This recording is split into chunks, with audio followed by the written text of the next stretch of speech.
A service of KIBMradio.com, the Internet's home for an all old-time radio.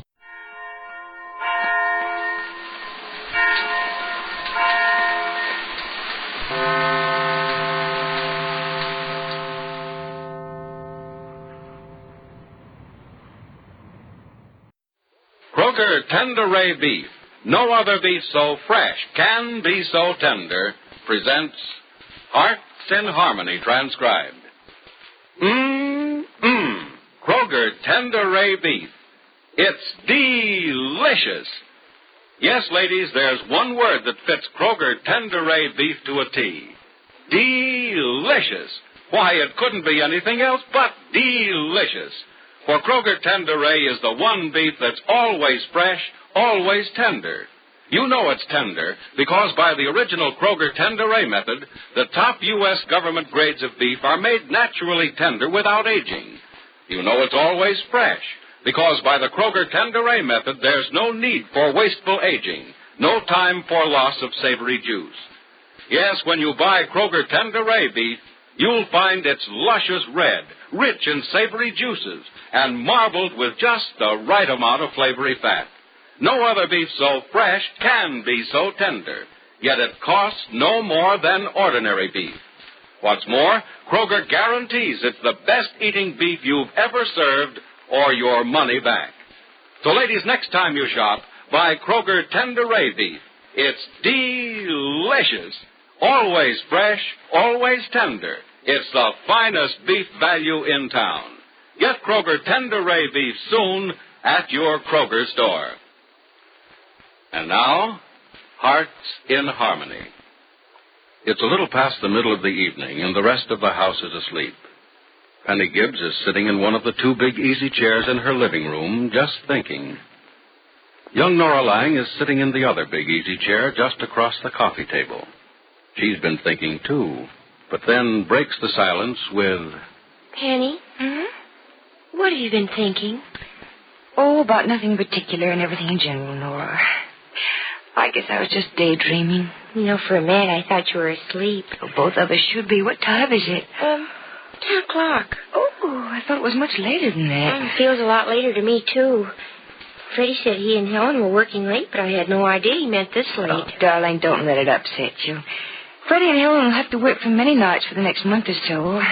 She's never worked with books before, and Freddie can't spend his working hours teaching her. Oh, crickets, Penny, I'm not upset. I mean, I'm not upset because they're working late. It's just getting to be an hour where I wonder if anything happened to them out on the highway.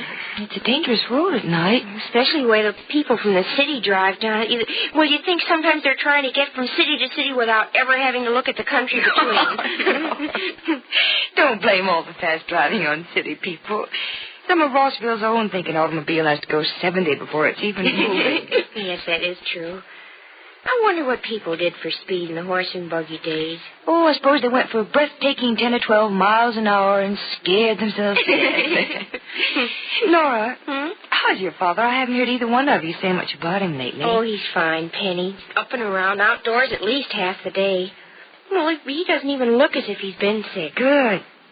Suppose you'll feel a lot better about it when you and Freddie are back in your own house again. Oh, yes, it'll be a lot nicer being near him than so far away. And when we're living practically on the farm itself, why, I won't have to worry about Freddie driving down that awful road to Rossville every night. You're going to spend weekends with us this spring and summer, aren't you, Penny? Yes, as often as I can. And, Crickets, I promise you the house won't burn down every time you spend the night with us. No, I hope not. When will the house be repaired, do you know? No, I don't, because there's still some delay in getting materials, Freddie says. Of course, I don't know much about those things. They have to get a certain type of wood or size of wood or something. Building and repairing a house is a lot more complicated than it seems. Tell me, what about Helen Burroughs? Has Freddie agreed to let her live in your house when it's ready? Yes, he has, Penny. A little reluctantly, though. They're still not getting along too well, is that it? Well, a little better than they were at first. I still can't understand why Freddie is so afraid of her. Well, I suppose it's her past performance, Nora. I guess Freddie isn't as ready to forgive and forget as we are. And maybe it's just as well. It's all right with me as long as he isn't rude to Helen. Oh, Penny, I want her to be happy, and I want her to know that she has a few friends, people who like her and trust her. It's the only way she'll ever stop being so explosive. Yes, that's a good word, explosive. She is the closest thing to human dynamite I've ever known. Well, she's not quite as fatally explosive as dynamite, but she sometimes does have to be handled with care. But only when she's hurt, Penny. So the only thing to do is try not to hurt her. And that's why Freddie worries me a little. Unless he tries to be friendly with her, she's going to be hurt, and then things will be simply awful. Cricket, you don't know how awful. Yes, I do, Nora. I've seen her angry. Well, I'd rather not see it again. I hope you don't. I hope neither of us do. But, Penny, what were you thinking a little while ago when you were sitting there with your eyes closed? Was it really everything in general? No, not really. I didn't think so. It was about that letter from Johnny Keith, wasn't it? Yeah. I was thinking about Johnny for a little while, but only part of the time. Divided thoughts mean divided interests. Who shared your thoughts with Johnny? Or do I know? You know. Dr. Evans, of course. Nora. Nora, he asked me to marry him yesterday. Yesterday? But, Nora, you're just like everybody else. You had me practically in love with Joe before I even knew him.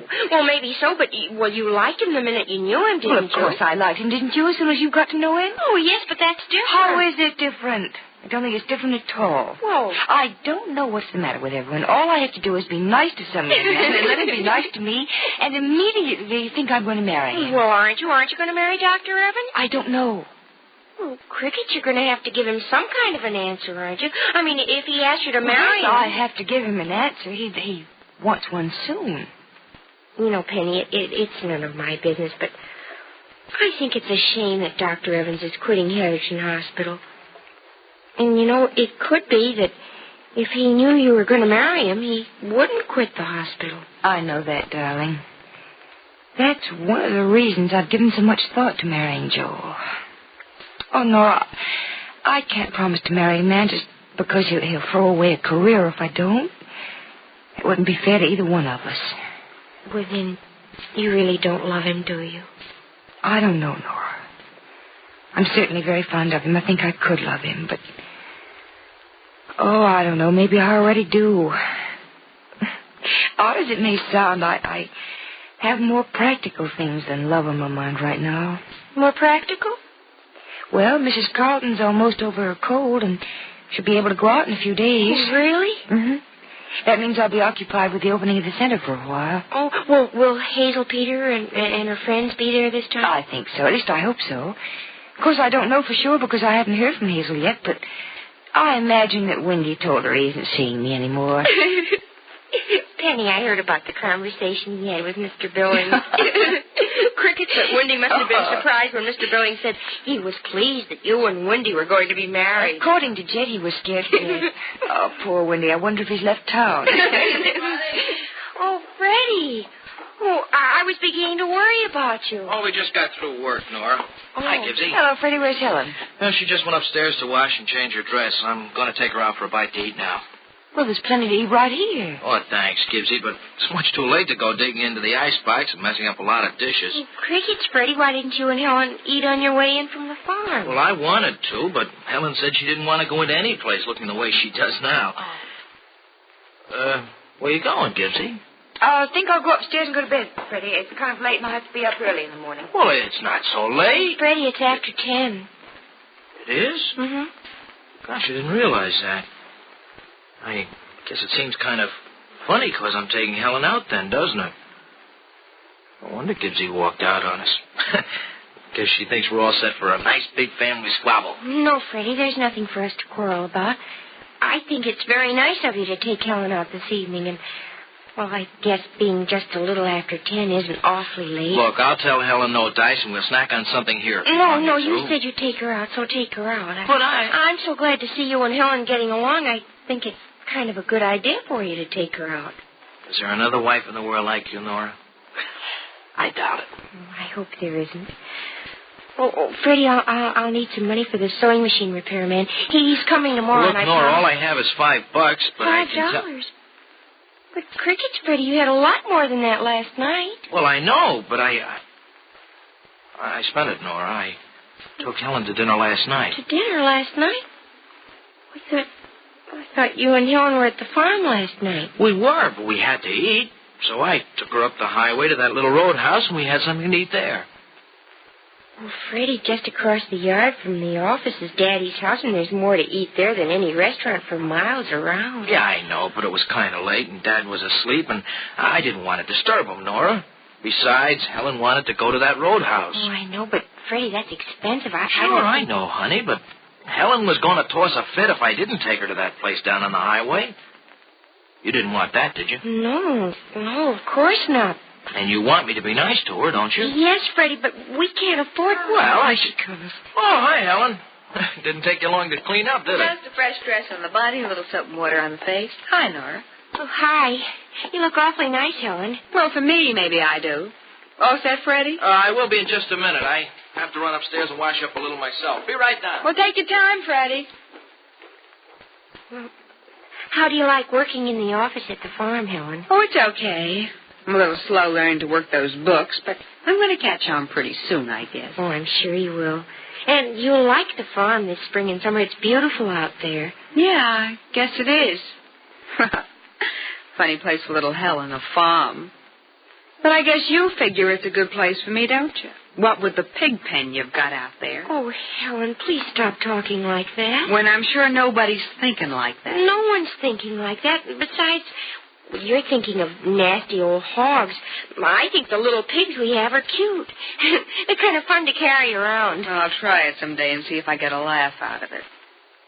Say, you're not sore because Freddie's taking me out to feed my face, are you? Oh, no, Helen. I think he should after making you work so late tonight. Well, it's my own fault I have to work so late. I don't learn so quick. But when I get the hang of things, Freddie will be home on time. Well, Helen, I wasn't worried, only that maybe something had happened when you were driving in. You know, that highway from the farm is an awfully dangerous road. Well, Freddie drives careful. That's all you've got to beef about, huh? And me and Freddie don't come in till after 10 o'clock and then go out again? You're okay, Nora. I like you. I like you, Helen. I wish I could believe that. Why don't you? Because Well, okay, I will. And look, will you believe me if I tell you something? Mm-hmm. I want to thank you for being a swell egg and for inviting me to come and live with you for a while. Yeah, honey. And someday you'll know why I want to thank you. And how. So Helen Burroughs has expressed her thanks to Nora for being so kind to her. But isn't there a touch of sarcasm in Helen's sweetness and a foreboding of trouble to come? And will Penny tell Joel that she'll marry him? Be sure to listen to the next dramatic episode of Hearts in Harmony. Kroger Tenderay Beef. It's delicious. There's just no two ways about it, ladies. Kroger Tenderay Beef is simply delicious. It's the best eating beef you ever tasted. For Kroger Tenderay is the one beef that's always fresh, always tender. No other beef so fresh can be so tender. Yet it costs no more than ordinary beef. What's more, besides offering you the best eating beef you've ever tasted, Kroger also gives you more meat for your money. Here's the reason. You get more meat, less waste, because Kroger has a special way of cutting beef. Before Kroger cut beef is weighed and priced, Kroger removes excess bone, excess waste, and stringy ends. Mind you, that's before your purchase is weighed and priced. So you get more meat for your money. Remember, to get the most, to get the best, get Kroger Tenderay Beef. And ladies, please remember this about the one beef that's always fresh, always tender, always delicious. Kroger Tenderay Beef is an exclusive Kroger value, available only at your neighborhood Kroger store. And at your Kroger store is where you get more meat for your money, because Kroger cut beef gives you more meat, less waste.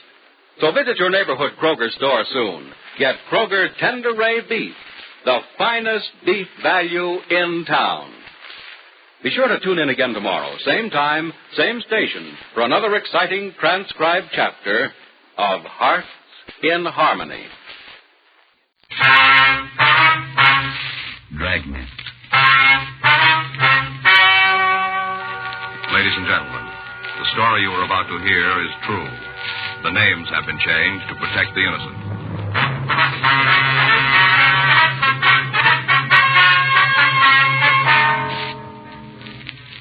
You're a detective sergeant.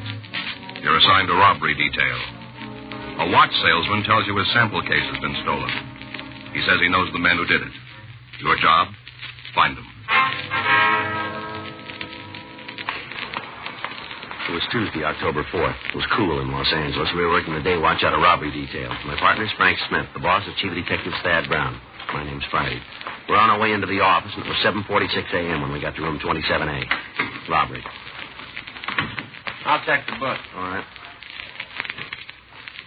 Anything for us? No. Say, took Faye to the movies last night. Well? Yeah, darn good double bill. Mystery and a comedy. Sure had me fooled. What? The mystery had me fooled. I never can figure out who done it. Yeah. It was this rich society girl. Mm-hmm. She lived in a penthouse, top floor, real modern kind of glass. Yeah. Mm-hmm. Well, we found her lying outside in the roof garden part, and the doors were all locked, and the police had to break them down to get in. As soon as they got in... Yes, sir. I'd like to report a robbery. Is this the right place? Yes, sir. You want to sit down? Oh, thanks. My name's Liggins, Russell Liggins. Can you spell it, please? Yeah, it's Liggins. Liggins. Mm-hmm. This is Frank Smith. My name is Friday. I'm pleased to meet you. How you doing? I suppose you tell us what happened, Mr. Liggins. Be okay to smoke? Sure, go ahead. You fellas care for a cigarette? Yeah, thank you. Here, I have a light. Frank? Thanks. Thank you.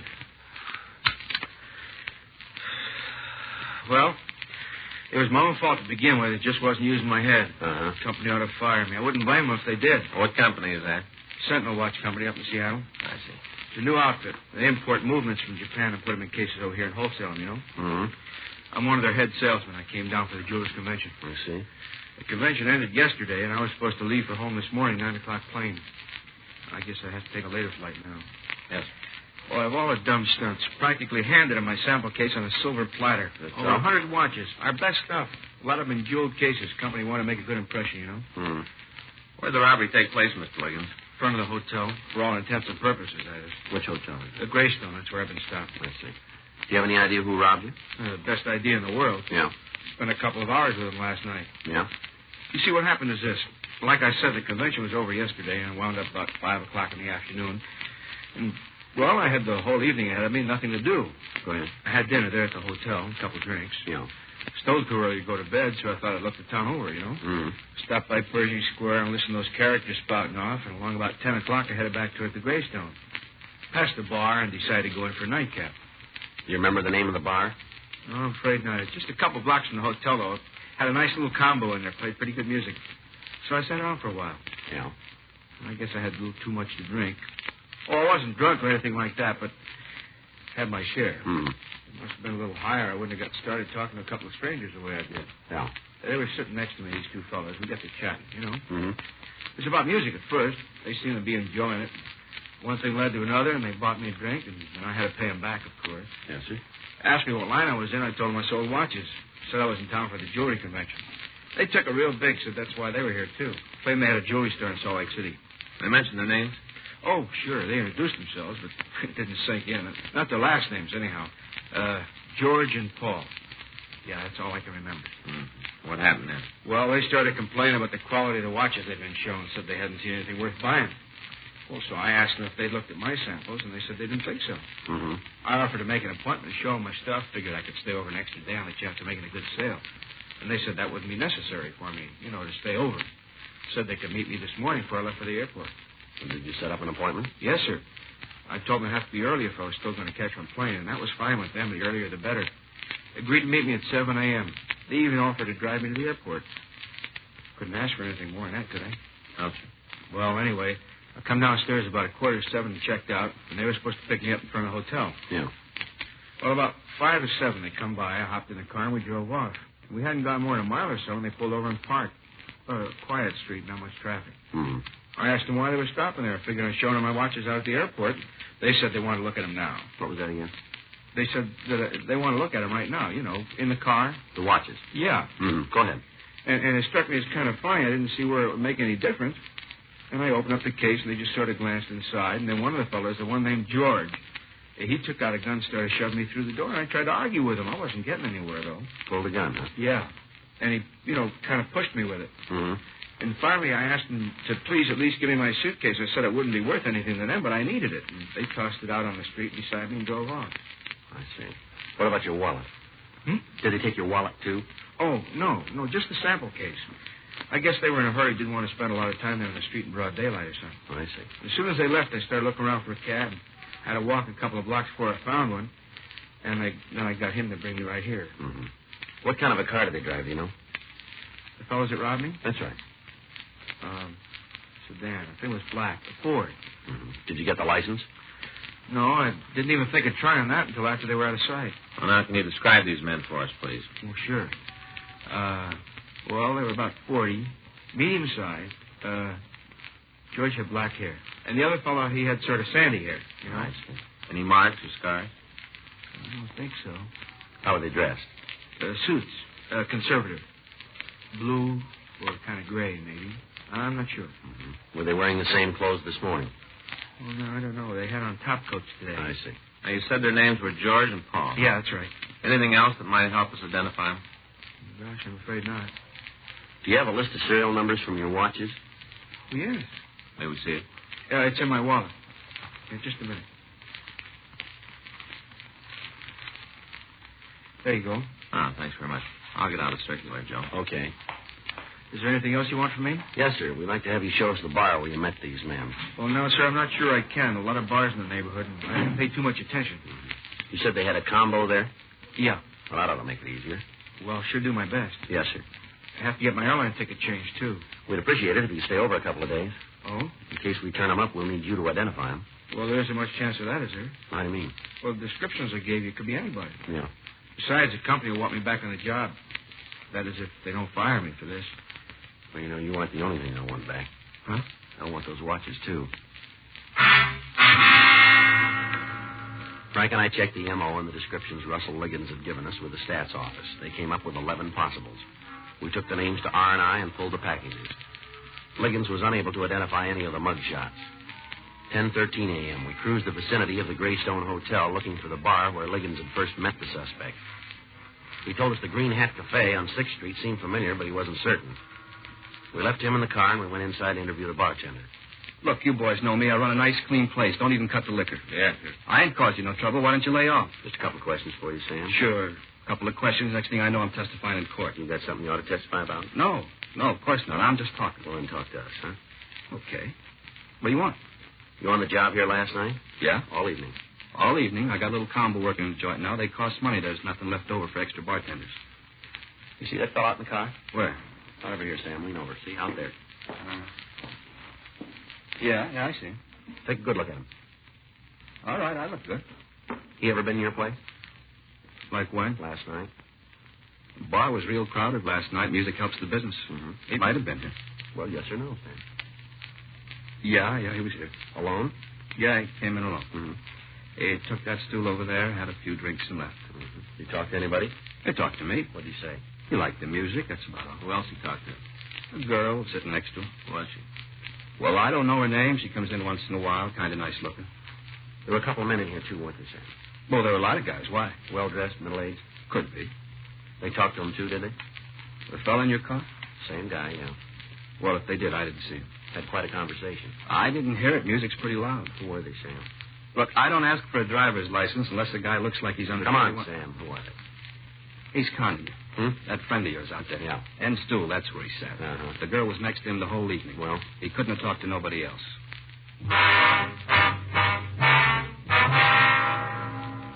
We took Liggins into the Green Hat Cafe, and he said he was certain that was where he had met the two men known as George and Paul.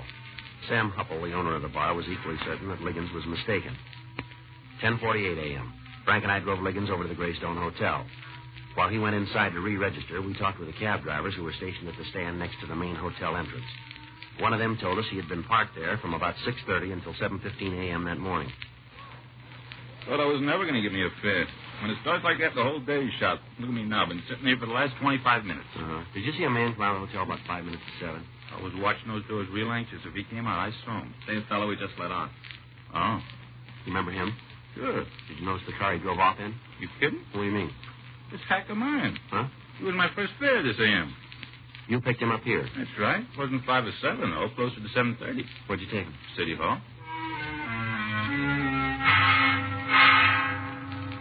We went into the hotel and talked to the desk clerk. He told us that Liggins had been assigned the same room he had previously occupied, 417. He also told us that he was almost positive Liggins had not carried a sample case when he checked out that morning. We talked to the bellhop who had brought down Liggins' baggage. He said Liggins had only one suitcase. 11:13 a.m. Back and I went up to room 417. Come in. Yes, sir. Yes, sir. It's very kind of you. Oh, I'll be with you as soon as I get off the phone. It's okay. Yes, sir. Well, a day or two, I guess, if that's all right. No, they didn't take my money. Thanks, I can manage. Oh, just one thing. Would you ask one of the girls to call my wife and explain the delay? Oh, thank you very much. Bye. Well, I was just talking to the boss in Seattle. Mm-hmm. He says it's all right for me to stick around a few days. Good. Now, you really think you can find those guys that fast, huh? Well, we may not have to look for them. What do you mean? We've been checking your story, Ligon. Yeah? Leaks like a sieve. Well, that lousy bartender, huh? You taking his word against mine? No, we get more than the bartender. Oh? The cab driver says he picked you up here at 7:20 and drove you down to City Hall. Well, he's crazy. Didn't have it in person. He must have picked up somebody who looks like me, that's all. We talked to the bellhop who brought down your luggage. There wasn't any sample case. I carried it myself. I wasn't going to let a bellhop handle something as valuable as that. Mm-hmm. He just didn't notice it, that's all. The desk clerk didn't notice it either. Well, I stood in front of his desk when I paid up. That's why. Mm-hmm. What do you guys want from me? Just tell us what happened to the sample case. I've told you the whole story. There was one thing you left out. What's that? The truth.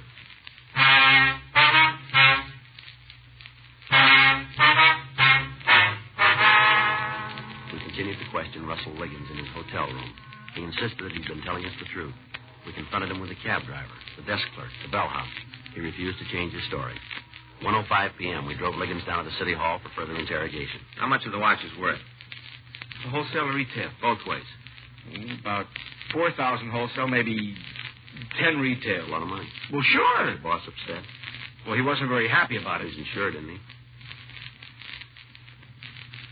Well, come on. Yeah, I guess so. Don't you know? Yeah, he's insured. He said so over the phone. He told me not to worry. You didn't know about the insurance before. What if I did? Maybe we better talk to your boss. What's his number? Come on, fella. What's his number? What are you going to tell him? That you've been handing us a line about being robbed? Well, you think I robbed myself? Is that what you're getting at? What else can we think? Oh, you're crazy. Where are the watches? Somebody stole them. Yeah, George and Paul. Look, okay. It wasn't George and Paul. Go ahead. I made it up. The whole thing about them. You know, the fellas. I had to tell you something. Sure you did. Well, you want the truth, don't you? Well, you're getting it. Least you can do is try to believe it. You make it kind of hard to buy. Look, I went into that bar last night just like I told you. Mm-hmm. And the bartender was right. I didn't talk to anybody except the girl sitting beside me. Yeah. Well, she said she came in because she liked the music. And I was feeling kind of lonesome. I don't know anybody in L.A., so we started to talk. Said her name was Barbara. Didn't give me her last name because she was married and she wanted to keep things on a first-name basis. And that was all right with me. I told her to call me Russ. Yeah. She said her husband worked nights, one of the aircraft plants. And I told her about my job, that I sold watches. She kind of laughed when I told her. What about? Well, it was a big coincidence. Me being a watch salesman, she was planning to buy a watch. Told me the one she had was ready to give up the ghost. I see. Then she showed it to me on her wrist. A real cheap kind, just a piece of junk. Yeah. Well, she asked me if maybe I could get her a new one wholesale. And I said I might be able to arrange it. Then I suggested she come up to my room and look at the samples I had there. Yeah. Now, I wasn't up to anything. I figured we'd have a couple of drinks, but that was all. Sure. And then she kind of hesitated, said it wouldn't look very good. And finally she agreed. We went over to the hotel, and I had a bottle in my room, and I fixed us a drink. And then I showed her the watches. She picked out the one she liked, but she didn't have any money with her, not enough to pay for it anyway. Yeah. And I told her she could have it for free. You know, as a present. Mm-hmm. It wasn't an expensive model, and I was going to pay the company back out of my own pocket. So she took off her old watch and she put it in her purse. And she put the new one on. All right, go ahead. And then she said we ought to have a couple more drinks, to kind of celebrate the present. But she offered to fix it. Well, maybe she put something in mine, or maybe they were just strong. I don't know. Anyway, I don't remember much after that. What'd you do, pass out? Yeah, I guess so. Next thing I knew, it was morning, about 6:30, and I'd fallen asleep on the bed with all my clothes on. Yeah. That must be why she didn't take my wallet. All right, what happened then? Well, I didn't think anything was wrong. I couldn't remember when Barbara left, but I've blacked out before when I've had a little too much. Yeah. So I took a shower and I got dressed. It was while I was dressing I noticed the sample case was gone. I looked everywhere for it. You figure she took it? Now, who else could have? Boy, you guys are pretty hard to convince, aren't you? Well, why didn't you tell us about Barbara when you first came in here? Well, I was thinking of my job. Yeah. Boss just promoted me a couple of months ago. I'm doing pretty good. I'm making fair money. Is that so? Yeah, if he ever found out I let some dame roll me in a hotel room, well, I'd be out of my ear. All right. And that's not all. I got a wife. Helen, that's her name. You guys married? He is. Well, then maybe he'll understand.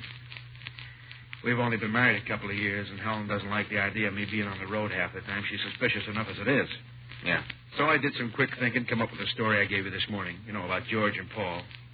Well, it really wasn't my own idea exactly. What I mean is that I was talking to a salesman at the convention the other day, one of the real old-timers. He told me how some guys had robbed him once when he was just starting out, and that's where I got the idea. Sort of switched it around to fit what happened to me. Mm-hmm. Well, I didn't see where I was doing any harm. I never thought you'd be able to get the watches back anyhow. Well, you didn't make it any easier for us. Well, maybe not. But you don't know Helen. Well, she'd leave me sure as fate if this ever gets out. Yeah. I didn't mean to cause you any trouble. It seemed to make any difference what I told you as long as the watches were gone. No, it makes a difference. Yeah? If we want to find out who took them. 3:15 p.m. We went back to the Greystone Hotel and talked to the manager. He gave us the home telephone number of the elevator boy who had been on duty the previous night. We called the boy, and he told us he remembered taking a passenger who resembled Russell Liggins up to the third floor sometime after 2 a.m. in the morning. He also remembered that Liggins had been accompanied by a young lady. He did not remember bringing the lady down, but he suggested that she might have used the stairs. We called the crime lab, and they went over Liggins' room. They found no useful fingerprints or other physical evidence. 5:15 p.m., we went back to the office.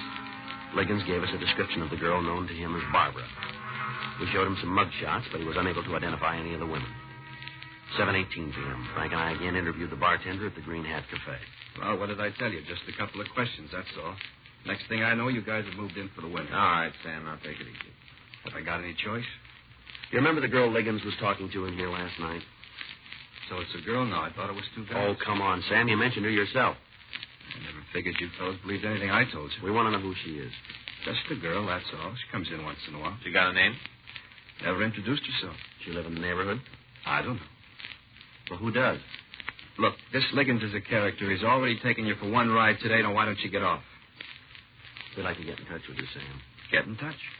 You gonna help?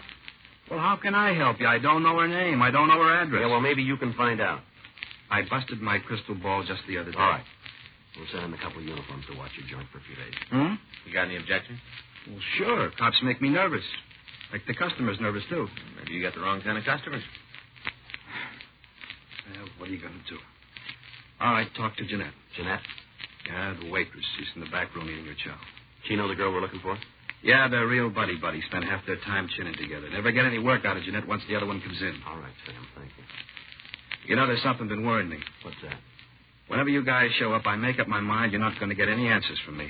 I'm not even going to give you the time of day. And then what happens? I end up telling you everything you want to know. Maybe you dislike us, Sam. Yeah, that's what's been worrying me.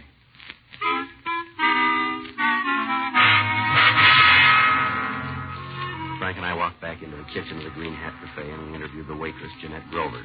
She told us that her friend's name was Barbara Hooper. She also told us that she had no idea where Barbara lived. She used to have a room over on Western, but she moved when she got married. How long ago was that? 3 weeks. Oh, no, let's see. It's longer. Oh, they went to Vegas on a Sunday. It'd be 4 weeks next Sunday. You're sure you don't have her address, huh? No, she gave it to me once, but I didn't take it down. I wouldn't have no use for it. How's that? I don't get along with Tom. Tom? Yeah, that's Barbara's husband. Tom Kernan. Oh, say, that's right. I guess I made a mistake. Ma'am? When you asked me what her last name was, I said it was Hooper. I should have said Kernan now. Yes, ma'am. I don't know why she ever married him, a good-looking girl like Barbara. She sure could have done better. Mm-hmm. Tramp. That's all he is. Well, I told her what she's letting herself in for. Mm-hmm. And then he got a record as long as my right arm. I've seen him come and go. When you work in a place like this, you can spot a rotten apple a mile off. Mm-hmm. I never figured he'd get into trouble this fast, though. What do you want with her? Just like to get in touch with her, that's all. Oh, now, I know better than that about cops. They want to get in touch. They mean business. You mind me giving you a piece of advice? Not at all. I don't blame her, whatever it is. Mm-hmm. He's to blame, whatever she's done. You check into it and you'll see. Mm-hmm. The gal gets married to a wrong guy and lasts up her whole life. Not her fault. Except for one thing. Yeah? She married him.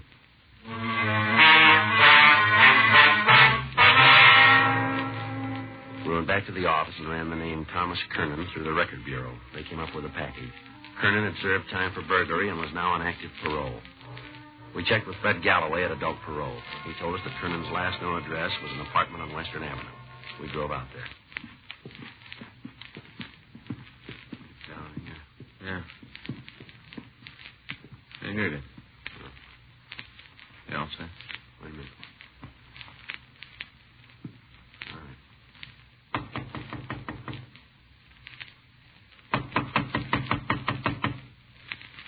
Oh, what do you want? Come on, open up. Okay, keep your hat on. Police officer, stand still. Who's moving? It's clean, Joe. Where's your wife? Out. Out where? I don't know. She wasn't here when I came home. We'll look around. Be my guest. Always knew you guys rode as ex-cons. That ain't no surprise, but I didn't know you started picking on her wives, too. No. She's a nice kid. Mm-hmm. You'd start in on her. You'd stay on my back. I'm used to it, but let her alone. Joe? Yeah. I found this case in the closet. The watch is still inside. Most of them, anyway. All right. What the heck's that? You didn't know about this? Of course not. Yeah, sure. I never saw him before. Your wife did. Hmm? How soon will she be back? I don't know. We'll wait. Up to you. Never saw those watches before in my life, I'm telling you the truth. You bet you are. Even if Barbara did take them, that don't make me guilty of anything. No. Stupid broad. When she started making with a question, she'll spill the whole deal. Thought you didn't know anything about it. Maybe I knew she was looking for a setup. What does that prove? Some setup. Guy with a suitcase full of watches. Dizzy dame didn't even know they had serial numbers on them. What a brain. First job she ever pulled, she gets picked up. Mm-hmm. Time I was her age, I'd pulled half a dozen. You cops hadn't even tumbled once. You're real bright. That's the use. They won't learn. Tried to teach her the ropes. Gets picked up on her first job. You know, you should have expected that. Why? What do you mean? Look who taught her.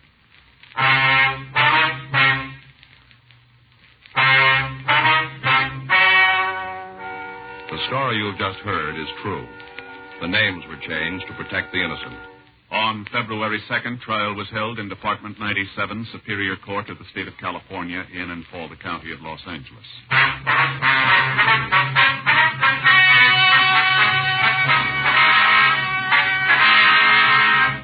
Thomas Carew Kernan was returned to the adult authority for violation of parole.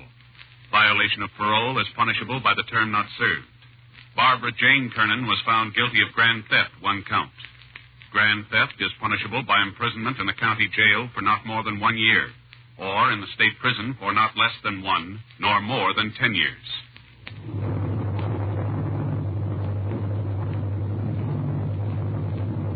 You have just heard Dragnet, the authentic story of your police force in action, and starring Jack Webb, a presentation of the United States Armed Forces Radio Service.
My name's Jeff Regan. I'm the Lion's Eye, his private eye.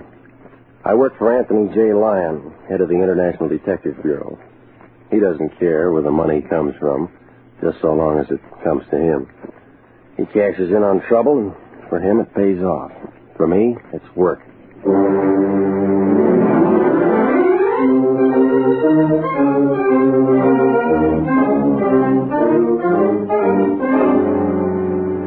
Here's the kind of adventure you've been waiting to hear. Hard-boiled action and mystery with radio's most exciting private detective, Jeff Regan. So stand by for trouble and suspense in tonight's story of The Prodigal Daughter. And now, here's Jack Webb as Jeff Regan.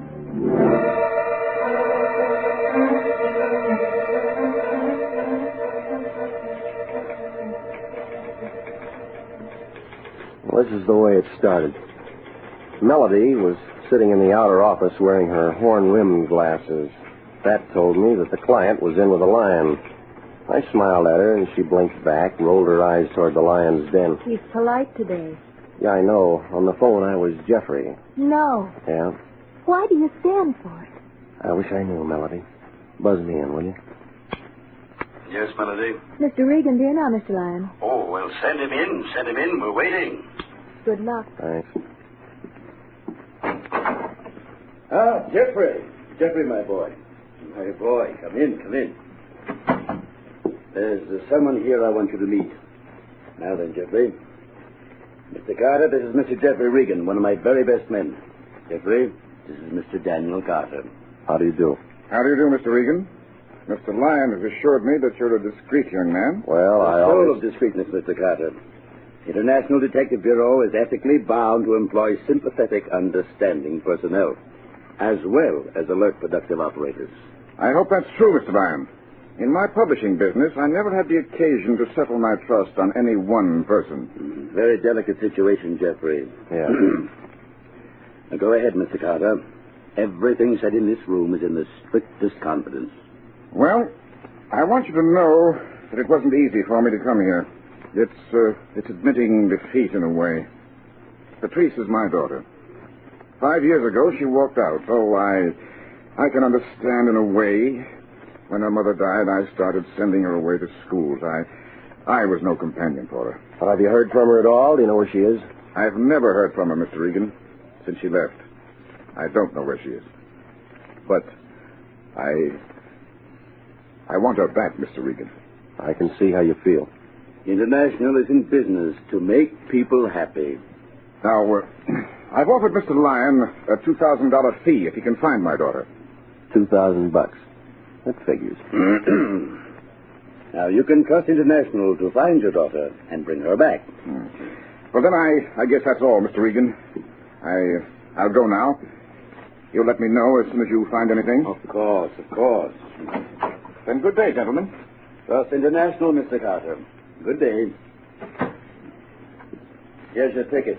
You leave on the Sunset Limited at 1:45 today. I do? You're going to New Orleans to pick up that dame and bring her back. She was 19 when she left home, and any dame who's 19 has a boyfriend next door. I found out that much in 2 phone calls. Her boyfriend hasn't heard from her in over a year. But that means she's got another boyfriend down there. Here's the New Orleans address. You knew all this? Here's a picture of her. She's just been staying away from the old man. This is going to be a nice piece of change. $2,000 for bringing her back, plus expenses. How do you know she'll come back with me? She walked out all alone. That means she wants to be all alone. Maybe we could make another 1,000 if some nosy newspaper guy just happens to get tipped and wants money to keep quiet. You're crawling with ethics, aren't you? Melody will give you some travel checks. Sympathetic, understanding. Better pack some things before you miss your train. Just in business to make people happy. I want to be happy, too. Beat it. Call me if...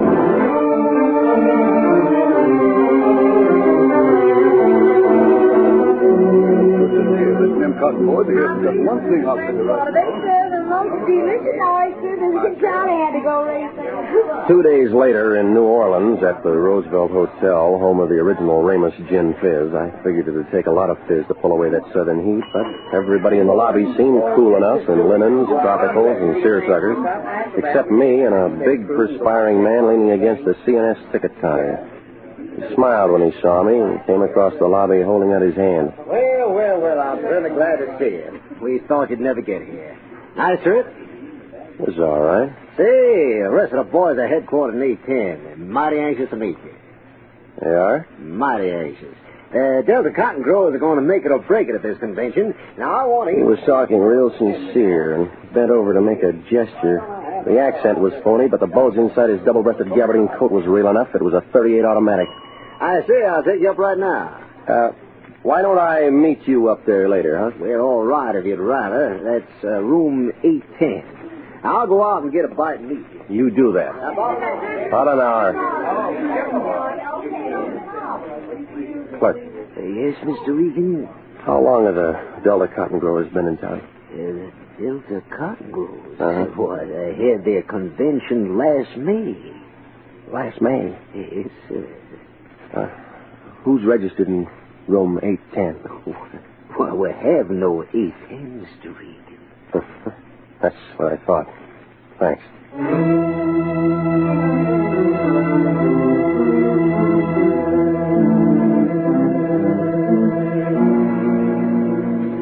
What do you do with a big man, a phony accent, .38 automatic, and no Delta Cotton Growers convention? You tell me. 2 hours later, in a fresh shirt and a wrinkled suit, I was still working on that one as I climbed the stairs to the Ursuline Street address where Patrice Carter lived. It was one of those dirty, unpainted apartment houses in the French Quarter, full of heat and low-watt light bulbs.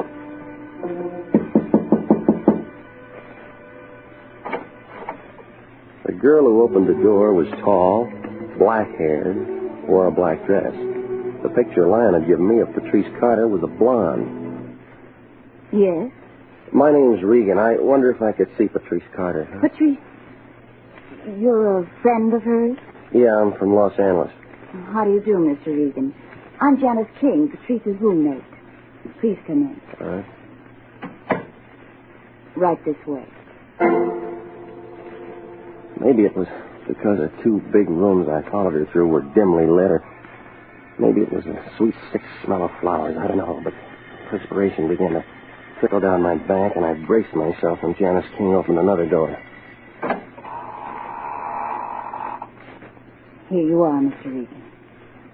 She was young and lovely and blonde, with a burning candle, very dead. Patrice Carter. I just stood there in that dark room, and I looked down at her. I think there were other people in the room feeling the same as me and thinking the same thoughts. I must have stayed that way for 5 minutes. And then I felt Janice King touch my arm.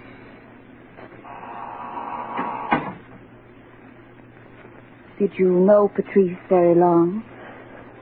No, I didn't. She asked to have it this way.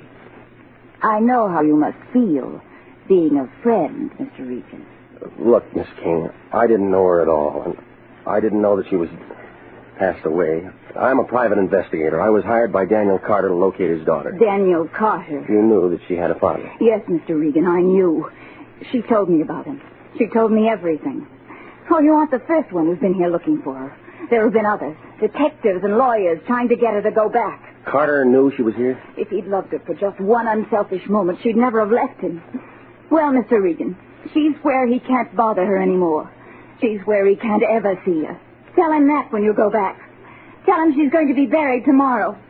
Tell him he can stop hiring lawyers and detectives to find her. Why don't you take him a copy of her death certificate? That ought to satisfy him. Now get out! Get out!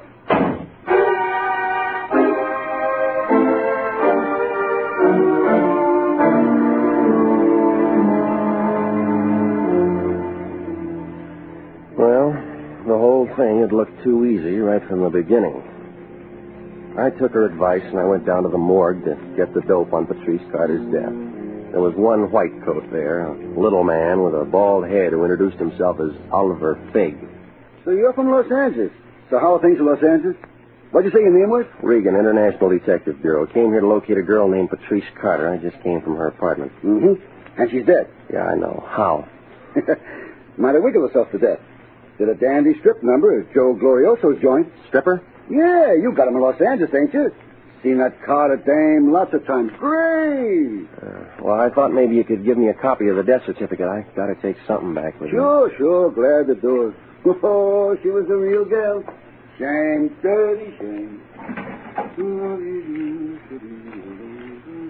So how's things in Los Angeles?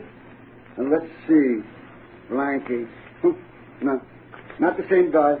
Blacker. Homicide? They fished him out of the river. Mississippi mud. Get it? Got it. So, how are things in Los Angeles? Here you are. Carter. Patrice Carter. 731 Ursuline. Mm-hmm. Coroner's report referred to Dr. Emmett Swarzy. Here you are. Dame died 3 days ago of leukemia. Let me see that. Sure. Leukemia? Then she knew. Sure. You get tipped plenty in advance on leukemia. Any doctor will tell you almost to the day. Nothing else? I mean, was there something fishy about it? Nah, all kosher. So how's things in Los Angeles? Any relatives? None listed. Well, that's it, I guess. Can I have a copy of it? Sure. Take that, and we got plenty more. Lots of people want death certificates for legal reasons. I once knew a guy who saved them like cigar bands or stamps. One whole wall of his bedroom papered with nothing but death certificates. Imagine, all homicides. So how's things in Los Angeles? Yeah, this is fine, Oliver. See you around. Glad to hear things are better in Los Angeles.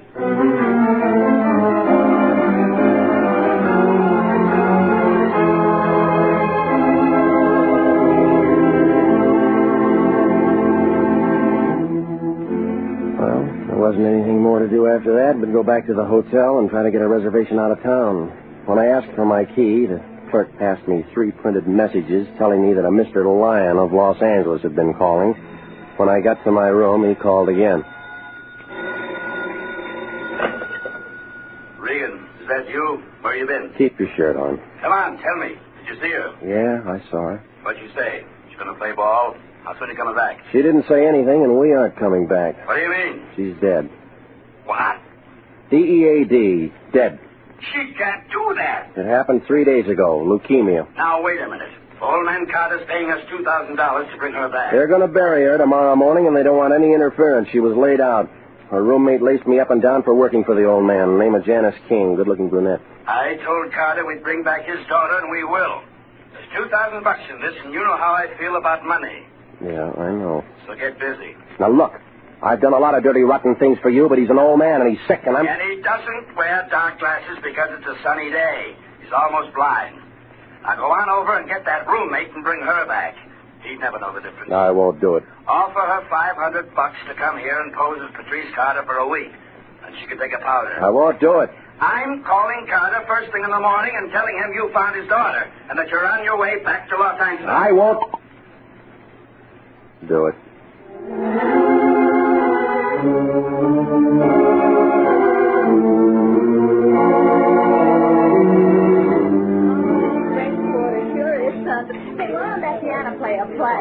Let me take you away from all this. Come on, let's not argue anymore. It was in the French Quarter. They served a thing called a Sazerac and promised a very good floor show at 1 o'clock. I sat there watching the piano player and feeling kind of sorry for myself. I figured I had more trouble than anybody else, so I had 3 for Regan. It was about then a tall redhead with a long cigarette holder eased off her stool at the other end of the bar, patted a bald-headed guy on the head, and came over my way. She gave me time enough to get a whiff of her perfume and then leaned into me. Jane? Mm-hmm. Me too. I'm the new headliner. I'm going to dance pretty soon. You ain't antisocial, are you, mister? No, Red. I'm just lonesome for home. Where's that? Los Angeles. Hey, that's a good time. And what are you doing here? Work. I'm the new stripper. Oh, yeah, you told me. That's a tough racket. Pick 'em up and put 'em down, put 'em on, take 'em off. 10 years now. How about drink? No, never when I'm working. Later, maybe? Maybe. Are you sure you ain't antisocial? I look all right, don't I? I mean, I ain't slipping. Come here. Let go. No hard feelings, Red. I just want to see your face. You crazy or something? Come on, stand still now in the light. What's the matter? Something wrong with me? No, not a thing, baby. You're just fine. How long did you say you've been dancing? I've been dancing 10 years. Let go. Oh, hold still. That makeup. You wear it all the time? That's doing my business. All right. You had me scared there for a minute. You oughtn't to grab hold of a girl like that. Red, you mind if I ask you a personal question? Well, now, wait a minute. I just met you. No, it's about your face. What's the matter with my face? Oh, it's beautiful. Oh. Oh, sure, go ahead. That grease paint and makeup. Using it heavy like that for a long time, it's hard to get off, huh? Oh, can't ever get all of it off, mister. When you've been in the business as long as I have, always got to have some of it on. Yeah, that's what I thought. Is that what you wanted to ask me? That's it. Well, you can get more personal than that. You're a little screwy, but I like you. Not like you, Red. Thanks. Hey, where you going? What about the drink after my number? Rain check me, Red. I got things to do.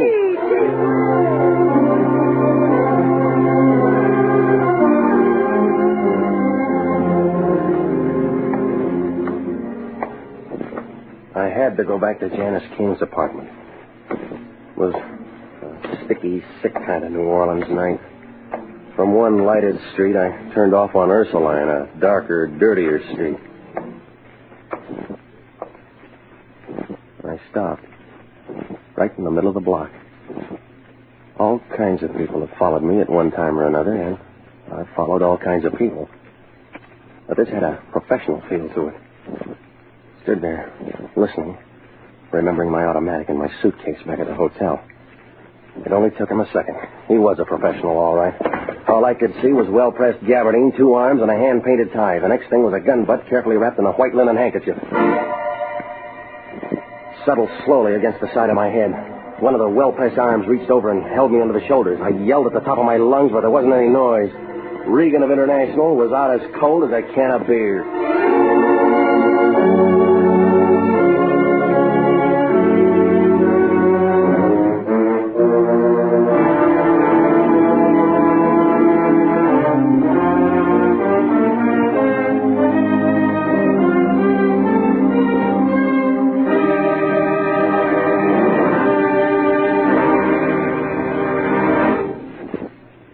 We'll return to Jeff Regan, Investigator, in just a moment. An easy way to save for future security is by a payroll deduction for savings bonds. Or if you're not paid on a salary basis, you can purchase savings bonds at your nearest post office, bank, or Savings and Loan Association office. Now is the time to ask your employer to start deducting for savings bonds or to buy a bond on your own. If no other plan is feasible, your bank will deduct enough each month from your savings or checking account to buy a savings bond. For money in the future, buy United States savings bonds. You'll be glad you did.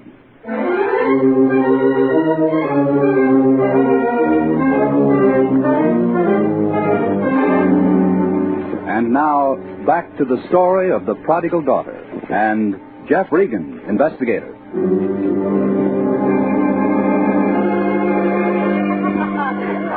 I declare you amaze me. When you look at that, isn't that all plain? Him all dressed up like We won't pay any attention to him, honey. The next thing I knew, a man in a straw hat and a polo shirt was kneeling down beside me, carefully smelling my breath. Easy now, buddy, easy. You've been making whoopee. Yep, that Sazerac will do it every time. Ooh. You know, you folks visiting down here ought to be more careful. Get your suit all dirty? It hit me on the side of the head. Mm-hmm. Sometimes the side of the head, sometimes the back. No difference at all. Always wind up in the same place, on the street somewhere. Had enough for the night? Yeah, plenty. Mm-hmm. I'll take you to your hotel. Huh? That's my cab. I nearly ran over you. Your first trip? Yeah. Well, you know better next time. Oh. Easy now. Did you See my friend? Big man, gabardine suit. See nobody. Want to look for him?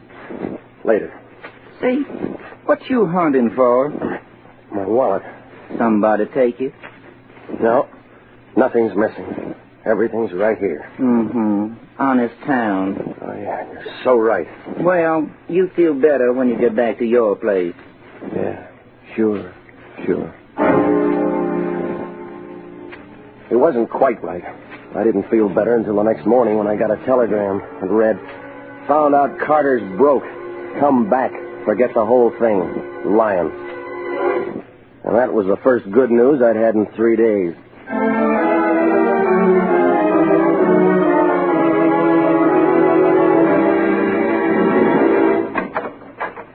Oh, it's you. What are you doing here? She's buried, gone. Yeah, I know. I came back to see you. Wait a minute. You can't come in here. I just did. What do you want now? You. Yes, you. I was hired to come to New Orleans and bring Patrice Carter back to Los Angeles. She's dead and buried, and you know it. That's what you say. That's what a death certificate says. There's only one thing I learned lately. Don't believe what people say. Don't believe what death certificates say. I don't know what you're trying to do, but... Oh, stop it, will you? I know you're Patrice Carter, and I know the girl who was buried yesterday was the real Janice King. And I know somebody's trying to make a monkey out of you and a monkey out of me. Now listen to me. If I have to, I can have that body exhumed. I can go into fingerprints and birthmarks, yeah, and a lot of things. But I don't think I'll have to. You see, Patrice Carter wasn't the type to do a striptease for a living. You're just trying to make something out of nothing. I'll call the police and have them arrested. Last night, I ran into the redhead who took her place. She told me what a tough life it is. 10 years of wearing grease paint can be kind of rough on your skin. The dead girl I saw had those kind of marks. The girl I'm looking for couldn't have been in the business that long. Why don't you leave me alone? I don't know who talked you into a thing like this, but it's all wrong. He's an old man now. He's broke and lonely, and he wants to see you. I don't know what your differences are, but I want to take you back. What do you say? He was so off. He hated. I know he did. I never want to see him again. What's he been telling you? Oh, Tim. Oh, Tim, he knows everything. He doesn't know anything. He'll never know anything.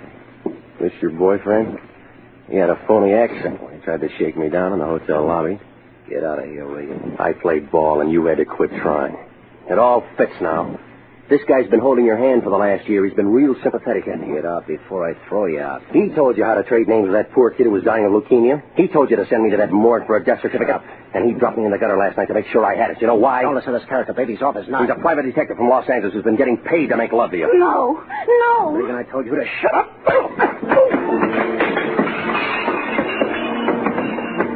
Oh, he was good at the side street work, but this was an apartment. He didn't have enough room to move fast. I let him have the top of my head under his chin for a starter. And then I took a lot of feet in my face, but when he started to cross the carpet pulling for that 38, I saw my chance. She stood there and watched him go down.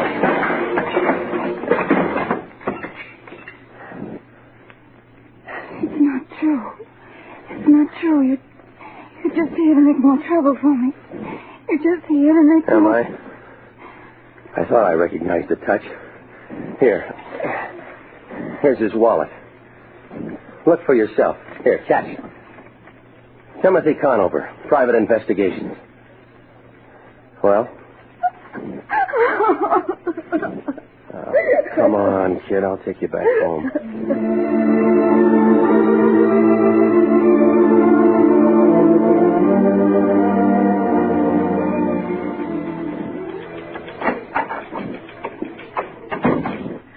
You're back. How was New Orleans? Oh, I didn't know you had someone with you. I'll see you later, Melody. The lion in? Yes, but I wouldn't go in. He's in a bad mood. What else? Come on, Pat. Regan! So you finally got back, did you? I suppose you've on an expense account that took a horse. Well, let me tell you that it's all coming out of your salary. We didn't make a nickel on that Carter thing, and who's this? Patrice Carter. How do you do, Mr. Lyon? I thought I told you to leave her down there, because that old schmo was giving us the runaround and hasn't got a nickel to his name. Besides, she's dead. Yeah, she's dead. That's right. Here's a death certificate to prove it. Now listen to me before you blow the rest of your cylinders. I went to a lot of trouble to bring this girl here. Well, you can send her back where she came from, and I'll take her fare out of your salary. On the train coming back, Mr. Regan explained a great many things to me about myself and about you, Mr. Lyon. Well, I wish you'd explain something to me. When I was a baby, my father placed a trust in a large holding company under my name. $50,000. And I can claim it any time after my 21st birthday. Yeah? How old are you now? Old enough. Mr. Regan found out that much. I made a phone call to Dun & Bradstreet, know a lot of things. Go on. Nothing more, Mr. Lyon, except I claimed that trust today, and I'll be glad to pay you the $2,000 fee that my father promised you. Well, now, that's very generous of you, Miss Carter. The International Detective Bureau is proud to have had a small part in bringing you and your estranged father together. I'm not going back to him, Mr. Lyon. I don't want to see you. Now, my dear, you're upset. Leave her alone, Lyon. Now, look. I tussled with a private detective named Conover down in New Orleans. He'd been hired by old man Carter to convince Pat that she should switch names with a burlesque girl who was dying of leukemia. Conover does a good job. When the girl dies, Conover wires Carter. Carter comes to you, you call me in and hustle me off to New Orleans, where, according to a perfect setup, I find a phony Patrice Carter dead. I bring back a death certificate, which you turn over to Carter, and then he walks right down and collects that trust fund, which reverts to the original maker only on death. And him with that story about being old and lonely and wanting only to see his daughter. Telling me he'd pay me a $2,000 fee. Why, that dirty crook, he's no better than I am. He tried to make a sucker out of me. He did. You fell for the whole thing. Trust fund in your name. Well, young lady, you can sit right down here at my desk and make out your check. And then I think that as long as you're in town, you might just drop over and see your old father. International Detective Bureau is in business to make people happy. That's all. You pay. Did everything come out all right? Yeah, I guess so. She's writing a check. That's what he wants. Cigarette? Here. Thank you. Why do you do it, Jeff? Hot in here, isn't it?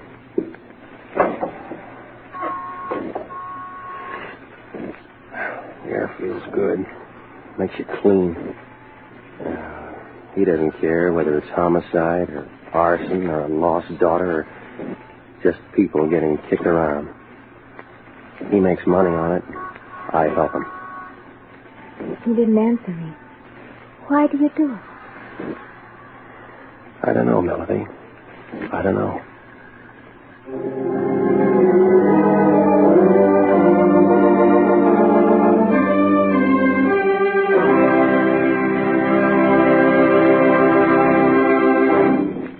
Remember, an easy way to save for the future is to buy United States savings bonds. You can buy bonds at your nearest post office, bank, or savings and loan association, or you can ask your employer to start deducting for a bond a month on the payroll savings plan. A bond a month is good security for the years to come. For money in the future, buy United States savings bonds now. You'll be glad you did.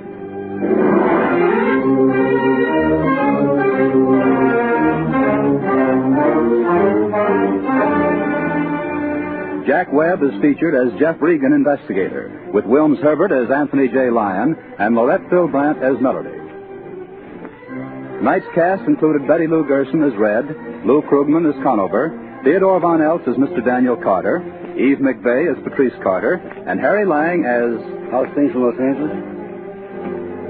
Remember, it's CBS same time next week for hard-boiled action and mystery with radio's most exciting private detective, Jeff Regan, as he tells the story of the Lonesome Lady. Jeff Regan, Investigator, is written by E. Jack Newman, produced and directed by Gordon T. Hughes, with original music by Del Castillo. This is CBS, the Columbia Broadcasting System.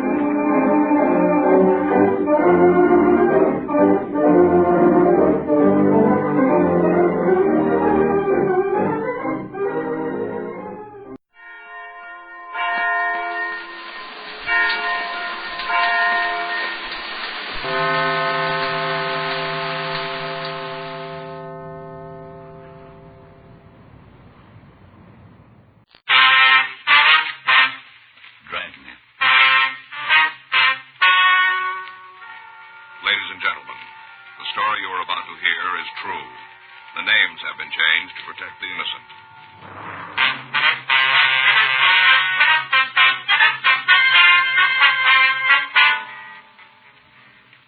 You're a detective sergeant. You're assigned to homicide detail. A man has been shot in a cheap hotel in the downtown area. There's no apparent motive for the attack. No lead to the identity of the assailant. Your job? Find him.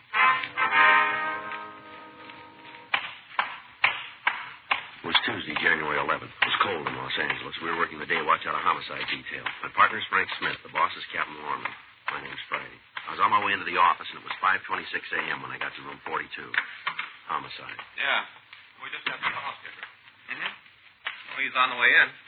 That's right. Oh, wait a minute. Yeah, here he is now. Uh-huh. No, I haven't called him yet. Well, I didn't say anything. Okay, we'll keep in touch with him. Right. Bye. What do you got, anything? Yeah, shooting over on 5th. As soon as I check the crime lab, we can roll on. Who's the victim? Guy named Arthur McNeil. WMA, 62 years. Did you say anything? No, he ran out. Huh? 6 bullets in his head.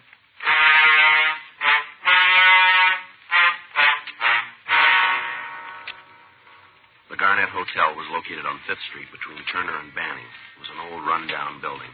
A wooden sign over the entrance advertised rooms, 75 cents per night. Weekly rates available. Frank and I climbed one flight of wooden stairs that led to the lobby. By the time we'd gotten there, 2 black and white cars had arrived, and the uniformed officers were attempting to restore some sort of order in the place. We talked with them briefly, and then we met Mr. Ted Brendel, the night clerk who'd placed the original call. I know what's going on, I tell you. No reason for me to try to hide nothing. I ain't mixed up in it. We didn't say you were. What? I say we didn't say you were involved. We just want to find out what happened here. Oh, come on in the office. Can't hear a word you're saying. Come on. Come on, talk in the office. Now then. Well, we can hear yourself talk. Sit down. Thank you. Just throw the clothes on the floor, toss them down, and take a seat. Yes, sir. Yes, sir. Now about the shooting. I was just finishing up, and all of a sudden I hear these noises, you know, like pow, pow.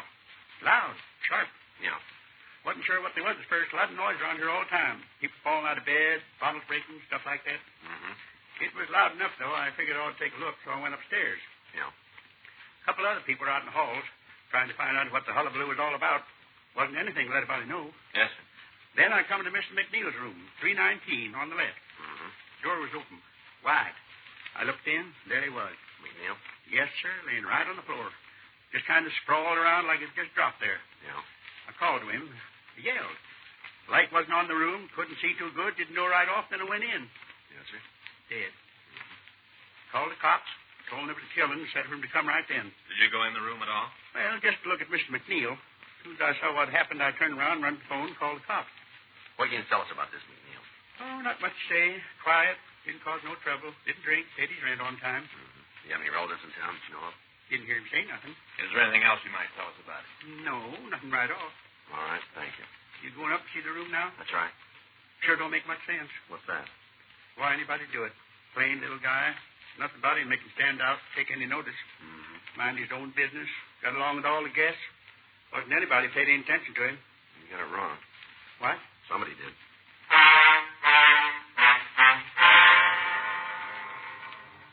6:12 a.m. The crew from the crime lab arrived and began their investigation of the murder room. A canvass of the area was started in an attempt to find somebody who might have seen the killer. Frank and I went up to room 319. The appearance of the room indicated there'd been a struggle before McNeil was killed. Clothing was scattered around the floor. Tables were overturned. The bedding had been ripped from the bed and then torn apart. Pictures had been removed from the wall. Books were scattered all around the place. The drawers from the small desk in the bureau had been ransacked. Papers had been thrown around. While Lieutenant Lee Jones continued his investigation, Frank and I talked with the night clerk, Ted Brendel. Do you know if McNeil carried large sums of money? Huh? Did McNeil carry much money with him, would you know? Don't know if I can answer that. He never did flash any of it around. Guess he had enough to live on, though. I told you before, he always paid his rent on time. Yeah. Do you have any close friends you know of? Only met one. Who was that? Girl. You know her name? Well, ain't exactly a girl either. Guess she's around 50. A couple of times, McNeil took her out to a movie or something. They came in. He went upstairs, changed his clothes, and her and me, we talked. Mm-hmm. I guess he saw something kind of interesting in her. Myself, I couldn't, though. Kind of dumpy, you know. Seemed to like her, though. A couple other times he talked about her, said how she was so nice, seemed to understand him. How about her name? Let me think for a minute. Clara. Yeah, it seemed like that was it. Clara. You know where we can get in touch with her? Well, the way I remember, she lived in a hotel down the street near 6th. Do you know the name of the place? Eldridge, I think it was. Not real sure. If you ask down there, they ought to be able to tell you, though. Name's Claire or something. What if we use your phone? Sure, in the lobby downstairs. I'll call. All right. Hey, you gotta have dime. It's a payphone. Yes, sir. Gee, they sure made a mess. Did McNeil get much mail while he was here? No, a couple of letters. You know who they were from? Some law company here in town. Must have been good.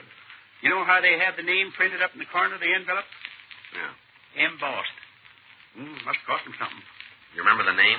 No, can't get a picture. Did McNeil drive a car? Used to take a streetcar to work. Know that because he used to talk about the people he met. He got real sore when it rained. Told me he couldn't stand the smell of wet wool. Said there ought to be a law that nobody could wear wool clothes when it rained. Well. He's a funny little guy. Got real definite ideas about things. That's so? Oh, yeah. Made up his mind and stuck to it. Like the envelope. Well, what's that? The envelope he had a couple of days ago. Wanted to put it in the hotel safe. Told him he didn't have one, just got the steel boxes. You know, one for each room in case the guests want to check something. Yeah. And we got those. When he found out, he decided to keep the envelope himself.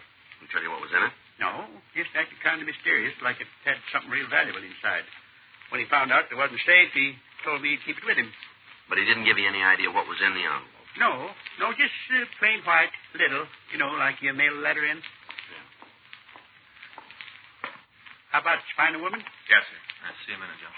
Yeah. Want to excuse it? Sure. Yeah. I'll check the hotel. The woman's name is Clara Fabian. Yeah. She checked out 30 minutes ago. See where she's going? No. Clerk said she was pretty upset. Yeah. Said something about a death in the family.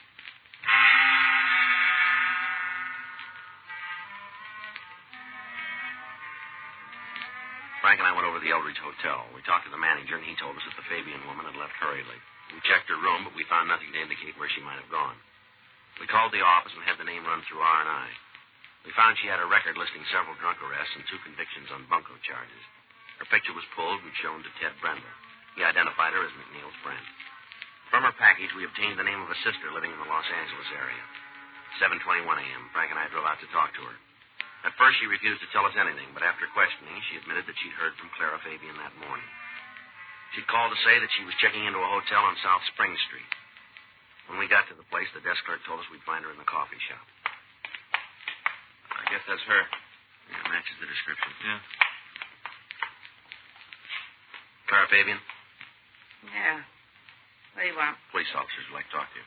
Oh, nothing to do with no cops. It's my partner, Frank Smith. My name's Friday. I told you I don't want to talk to you. Go away. Afraid we can't do that. Why? Some kind of law? Don't know what you're after, but I ain't going to help you. My fill of guys like you all the time giving me nothing but trouble. I'm clean. Don't owe nobody nothing. Now leave me alone. You know a man named Arthur McNeil? I'm going to get out of here. All right, Miss Fabian. If you don't want to talk here, we'll go downtown. What about McNeil? You know him? Yeah. When'd you see him last? About midnight. Where? We had dinner. Couple of drinks. I drove him home. How well do you know him? He wants to get married. Do you know where he worked? At his own place. Some kind of chemicals. Can you give us the address? What are all the questions about? Something wrong? Police matter. Why don't you tell me what this is about? Questions you're asking. For all I know, I might be saying the wrong Well, thing. if you tell us the truth, you won't be saying the wrong thing. Well, I got your word on that. What's the matter? Something happened to Arthur? Yeah. What? He had an accident. Where? Down at the chemistry place? No, at his hotel. What'd he do? Fall down the stairs? No. Wouldn't be surprised the way he lushed up last night. Boy, I never saw him so loaded. That's all? Yeah. A couple of drinks and he's on his way to outer space. Only takes 2 or 3. Mm-hmm. He had more than that when I met him. Some kind of a celebration. What for? Hmm? What was he celebrating? Some kind of an invention he was working on. Told me it had taken him over 5 years, but he did it. Said we'd be on the easy street. Big pictures about the money pouring in. All we could use. Yeah. That's what caused the fight. Mm-hmm. You see, all the time we've been going together, he's been giving me that line about lots of money. How he was going to make this invention and be a millionaire all the time, talking like that. Yeah. One look at him and you know it was all in his head, nothing to it. I told him to stop it. Told him 100 times. Didn't do any good. Finally blew up. I couldn't take no more. This was last night, huh? Yeah. We had dinner and he showed me an envelope. Said it was the invention in it. Big deal. He was going to be rich. Went on and on about it. I tell you, I think he was a little cracked. Wanted to drive to Vegas right then, get married. 10:30, and he wanted to leave then. Yeah, right. I told him he was off the beat. I got it right to his face. Made him mad. Real sore. I think a lot of it was the booze. You know, courage. He can't handle drinking at all. Yeah. Told me that if I didn't go with him right then, we'd call the whole thing off. Stop seeing each other. I told him it was all right with me. Never meant to get married anyway. Just something to do to pass the time. I wouldn't have really got married. What happened then? I took him home. Dropped him at the hotel. Where'd you go then? Back to my place, got ready for bed. Guess it was about 11 when he called, real mad. Carried on, yelled and screamed and said I'd be sorry. And I couldn't take it anymore and hung up right while he was talking. A couple of minutes later, he called back. I wouldn't answer the phone, and then when it stopped ringing, I told the boy at the desk not to ring my room anymore. Yeah. It didn't bother me at first, and then I got to thinking about it. A little crackpot. I tried to do something, so I decided to get out. That's why you left the hotel. Yeah, the way he was lushed up, things he said, no way of knowing if he was going to cause me trouble. All I knew was that I didn't want no part of it. Yeah. This accident. Something serious? Yeah, that's right. In the hospital? No. How bad's he hurt? As bad as you can get. This isn't a joke, is it? No, it's no joke. If it is, I don't think it's very funny. It's no joke, lady. He dead? That's right. He do it himself? Looks like he had some help. Poor little guy. It's kind of funny to think about it now. I used to figure he was cute, the way he was always bringing me presents. Oh, not big, you know, but like a bunch of flowers or a book, little thing. Funny to think about it. I can hardly imagine him being dead, poor little guy. You know who did it? Not yet, no. We hope you might be able to help us. Why me? Nobody seems to know much about him. Can't find any close friends. Nobody would want to see him dead. He never talked about anybody to me. Did he ever mention a lawyer to you? No. Can you give us any idea where he worked? What, you mean the chemistry place? If that's the place, yeah. Uh-uh. Never said exactly. I think it was some kind of store, though, with the windows painted. He talked about the invention, said he had all the stuff to make it with, but he never told me where it was. All right. Anything else you can tell us about him? No, nothing. All right, thanks, Miss Fabian. For what? For what you have been able to tell us. It don't seem like it's going to be any help. Are you sure this ain't some kind of a joke? No, ma'am. And he's really dead? Yes, he is. Yeah, poor little guy. Well, if you think of anything, we'd appreciate a call. We'll leave you one of our cards. Oh, thanks. I remember something, I'll sure let you know. All right. Can you tell me how it happened? He was shot. Oh, maybe it was an accident. You know, whoever did it didn't mean to. No, that's not likely. Maybe. You've heard where a gun goes off, somebody killed. All the time you read about it in the papers. Gun goes off accidentally. No, not 6 times.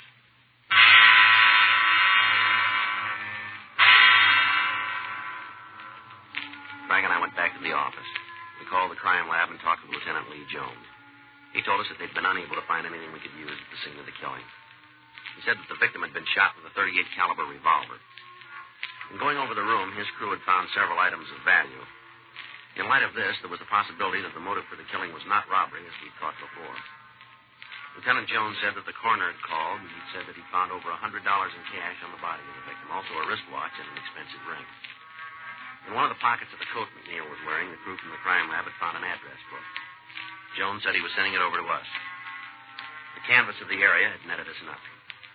None of the people in the immediate vicinity had seen anything out of the ordinary at the time of the killing. We contacted the staff's office and asked them to make a run on the method of operation. Until we could come up with a motive for the slaying, there was little we could do to apprehend the killer. Additional men had been sent out from the office to interrogate the other people in the hotel. They reported that they'd found nothing to aid us. 10:47 a.m. Well, we're sure building zeros. We sure are. There's not much to go on. Nothing. I got it. Homicide, Friday. Yes, sir. That's right. Well, how'd you hear about it? Yeah. Yes, sir, we would. What's that? All right. As soon as we can get there. Yes, sir. Goodbye. Might have a break, maybe. Man says he's McNeil's lawyer. What's he got? First step. Huh? The reason McNeil was killed.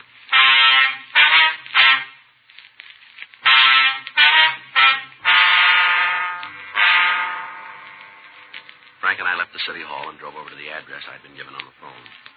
After a few minutes' wait, we were shown into George Casper's office. We identified ourselves, and he asked us to sit down. Terrible thing to have happen. Yes, sir? I heard about it on the car radio this morning while I was coming to work. You're Mr. McNeil's attorney, are you? Yes. Have been for over 10 years. On the phone, you said that you knew why he was killed. That's right. I feel a little silly about it now that you're here. It all seems pretty melodramatic. Like, tell us about it? It's McNeil's formula. What, sir? For the past 8 years, McNeil's been working on a new type of explosive for commercial use. I see. It's supposed to have a lot of advantages. Easy to carry, minimizes the danger of accidental firing. The way he painted it, it'd answer a lot of problems in building. Mm-hmm. He called me the day before yesterday. He said it was finished. He'd completed the final laboratory experiments. Yeah. Went on about how it was going to make a fortune for him. Mm-hmm. Had he talked to anyone about it?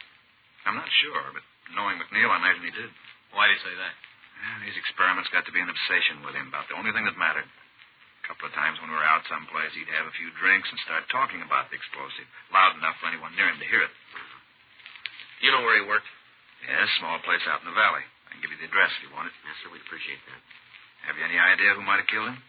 No, sir, we're working on it. Mm-hmm. Was there anybody he was close to? You mean socially? That or in business? No, can't think of anyone. There was a girl. He spoke several times of marrying her. Sorry, but I can't tell you any more than that. I don't know her name. All right, fine, Mr. Casper. Does he have any relatives here in town? No, he made a will several months ago. Left everything to one of the industrial schools. Not much. Lab equipment, a few books. Mm-hmm. Anything else you can tell us about him? No, I'm afraid not. Most of the time he's pretty quiet. Kept to himself. Once in a while he'd go on a bender. Might last a couple of days. When he was on one of those drinking bouts, he'd get in some kind of trouble. Loud talk, something like that. Nothing serious. All right, sir. If you'll give us that address, we won't take up any more of your time. Yes, of course. I can understand why I felt a little silly about calling you. What's that, sir? Explosives, spies. Sounds like something in a movie. Mm-hmm. I don't imagine there's anything to it, though. As far as I know, McNeil might not even have finished the formula. Might have been just another of his stories. Yeah, that's right. He was always telling whoppers. I guess a psychiatrist would say he was trying to find some way of justifying himself. Is that right? It seemed to be a big thing with him. To find a way of making himself heard about. It kind of looks like he found it.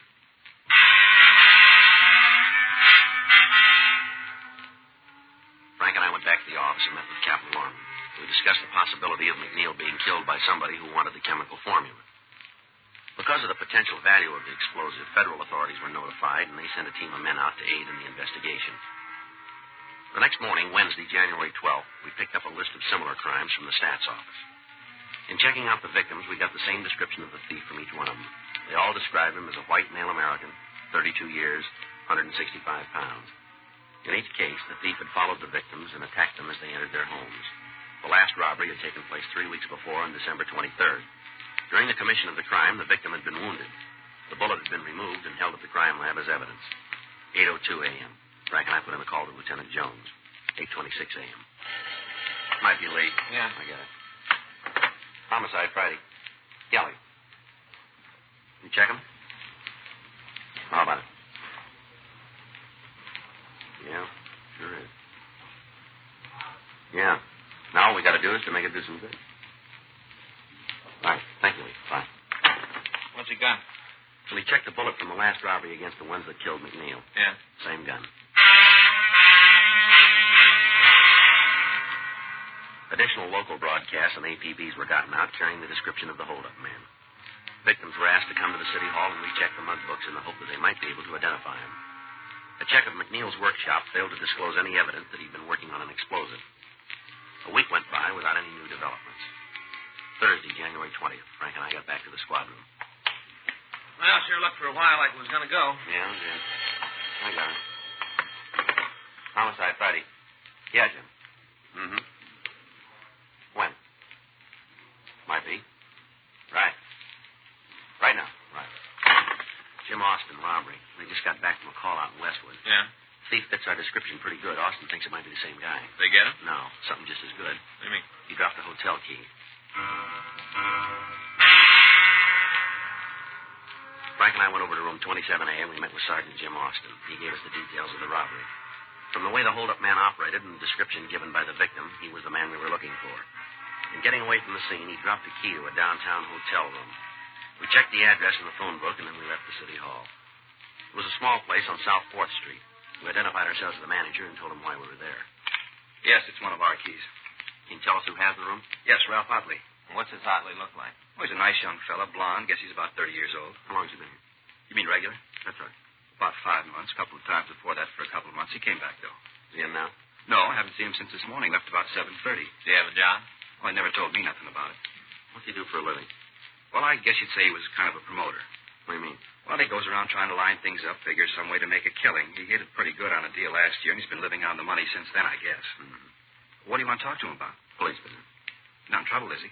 We better talk to him about that. Well, look, if he's done anything wrong, the hotel didn't know a thing about it. He paid his rent. He didn't cause any trouble here. Now, we didn't have any part in it. Well, don't worry about it. What if we could see his room? You mean go through it? We'd like to take a look at it, yeah. Well, I guess it's all right. You'll be in cops. Sure, I'll give you the key. Well, you better come with us. Well, I ain't going to tell him nothing. He comes in while you're upstairs. I won't tell him anything. No, sir, that's not the idea. We'd like you to be in the room when we check it. Oh, well, sure. Okay, let's go. Mm-hmm. You really figure that there's something wrong with this Otley, huh? Well, we're not sure. Yeah, I'll come to think about it, there could be. Why do you say that? Just because the way he lives, he'd had to make a lot of money to live the way he does. A fellow makes that much, he usually tells everybody how he did it. You know, show how smart he is. Mm-hmm. Well, Otley never says anything, just that he made it, not how. He wouldn't let anybody in on a good thing. Well, maybe he's got a reason. Hmm? It's not such a good thing.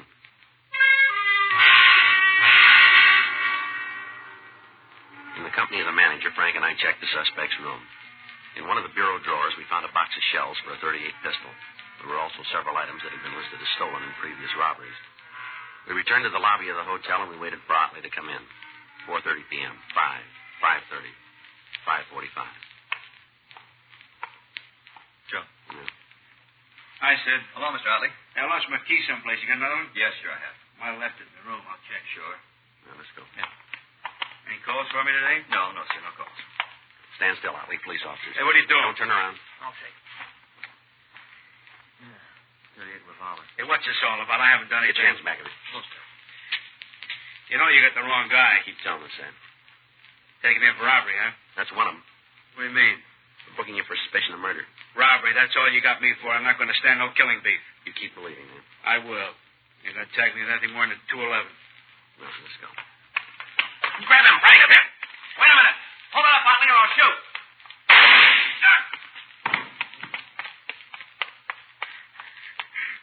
Why did you kill me, cop? Why? You're lucky. That's all you know. I'd have been better off, a lot better. You should have killed me. All right, come on. We'll take you down to George Street Hospital. I didn't mean to shoot the old man. That's so. Yeah, he wouldn't give me the money. He kept saying he didn't have any. Yeah. I heard him talking about how he was loaded. He could have just given it to me. No trouble if he'd just given me the money. All right, settle down. You're not hurt bad. Well, he started yelling. I had to shoot him. I had to. It wasn't any other way. You should have killed me. That's why he took off, so you'd kill me. I wish you had it. Well, don't worry about it. Huh? Maybe it'll turn out that way.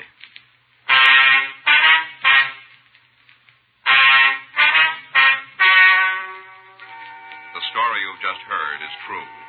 The names were changed to protect the innocent.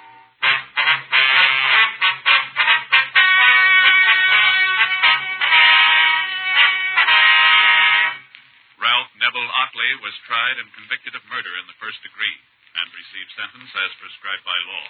The jury returned a recommendation of mercy, and the suspect was sentenced to life imprisonment at the State Penitentiary, San Quentin, California. You have just heard Dragnet, the authentic story of your police force in action, and starring Jack Webb, a presentation of the United States Armed Forces Radio Service.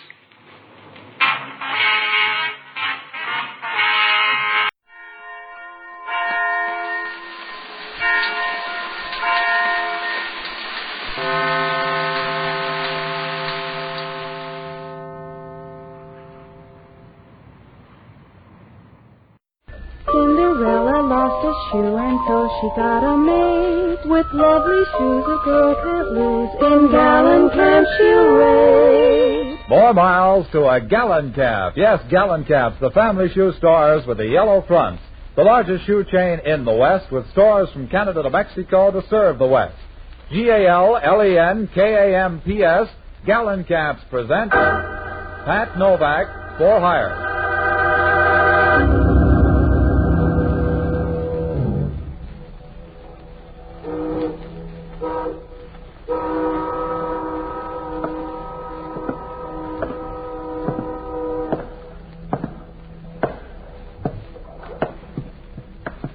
Sure. I'm Pat Novak, for hire.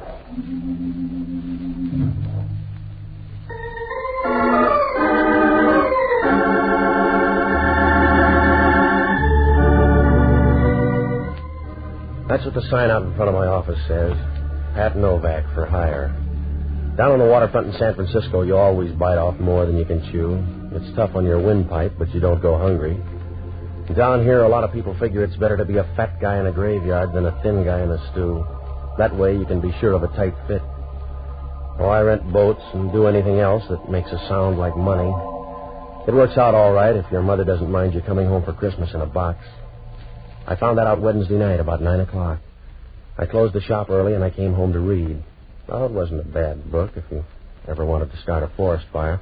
It was one of those historical things, and the girl in it was just getting her second wind and her third man when the door to my apartment opened and the place began to get crowded. From where I sat, the crowd looked good. She sauntered in, moving slowly from side to side like 118 pounds of warm smoke. Her voice was all right, too. It reminded you of a furnace full of marshmallows. Good evening. Yeah, thanks for knocking. I don't think you mind my coming in without warning. No, I get the cabbage smell from next door the same way. Does it pay to be that polite, Mr. Novak? Saves you the trouble of saying please. What's on your mind? That bottle in front of you. Will you pour me a drink? No. You'll save dough if you look up a bartender. All right. I came to use you instead of your whiskey anyway. Talk? My name is Lee Underwood. I'll give you $300 to do something for me. It'll only take an hour. That's too much dough unless it's murder. And if it is murder, it's not enough dough. Are you afraid? I just don't like paid murder, I told you. When you get caught, the pain gets expensive. If it were murder, I'd do it myself. Mr. Novak, I want you to frighten someone for me. Why don't you hire a friend? Are they too pretty? It's a man named Dixie Gilian. You'll find him in an office down on Folsom Street, at this address. I promise nothing will happen to you. That's what they told Billy Kahn. He'll be in this office until 11 tonight. I want you to go in and see him. Tell him you're from Adrian, and that he's to get out of town by tomorrow noon. Suppose he wants to put it off. He won't. Don't let him know who hired you. Just tell him Adrian said to leave. Yeah. You better go home. For $300, I won't buy a tissue paper plot. Now tell me more or say goodbye. There's not much more I can tell you, except there won't be any trouble. He's a rotten little beast, and I want him frightened badly. Why? He's been bothering my sister. Why doesn't he bother you? Because I bother back too fast. Do you want the $300, Mr. Novak? Yeah, it's going to be a long winter. Put it on the table. Good. And you'll need this, too. No, you keep it. I don't want a gun. It's empty, don't worry. See? No shells. It's perfectly safe. Now, look, I got a nasty disposition. You can rent that for $300, but if you want more, find a gunsel or an off-duty copper. I don't want you to be a gunsel. That's why I want you to use this gun. I know it's empty. If you use it on Dixie, he'll scare fast. It's just a way to save some breath. All right, it's your $300. You better go now. Yeah. Wait till I get a coat. If your doorbell rings, don't play mouse. Oh? Because I may look you up. Am I too young to ask why? Because if anything goes wrong, I'll be around looking for you. And from there on, it won't be nice. I'll dirty you up like a locker room towel. Relax, Patsy. You'll never learn to fall in love that way.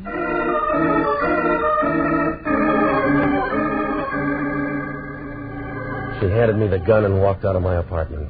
Seeing her leave made you feel like Frank Buck losing an argument. She walked with a nice, easy swing of a satisfied leopard, and for a small leopard, she had pretty good spots, too. I put the gun in my overcoat pocket, and I went down to Folsom Street. The address was down near the bridge entrance, and the street was deserted except for a couple of winos near the corner trying to buy back 1926 at $1 a jug. I stopped in front of the place. It was a machinery company. I could see a light burning in the back. I began to walk through the place. It was so quiet you could hear a worm with whooping cough, and there were enough shadows around to keep a ghost happy for years. When I got to the office back in the corner, through the glass, I could see a man sitting at the desk. When I opened the door and walked in, he didn't seem surprised. Come on in, mister.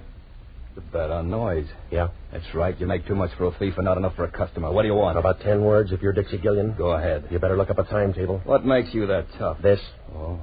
Well, you look tougher with a gun. Does it make you talk faster? I'm going to say it slow, mister. Pack up your rompers and get out. Is that you talking or somebody else? I'm just the guy with a gun. Adrian does the talking. And he says get out. That's right. You got the whole message now. All right, you told me. So wander out and spend your dough. I will. You'll need part of it, though, because I'm going to give you an answer for Adrian. I'm going to take that gun away from you, mister. You can pick the pieces out of your head on the way home. You better stand back or I'll share it with you. You got your offer, mister. Let's see you make good. Yeah. Save your muscle, Drop fella. that gun, will you? Save your Drop muscle, that gun. fella. The gun's empty.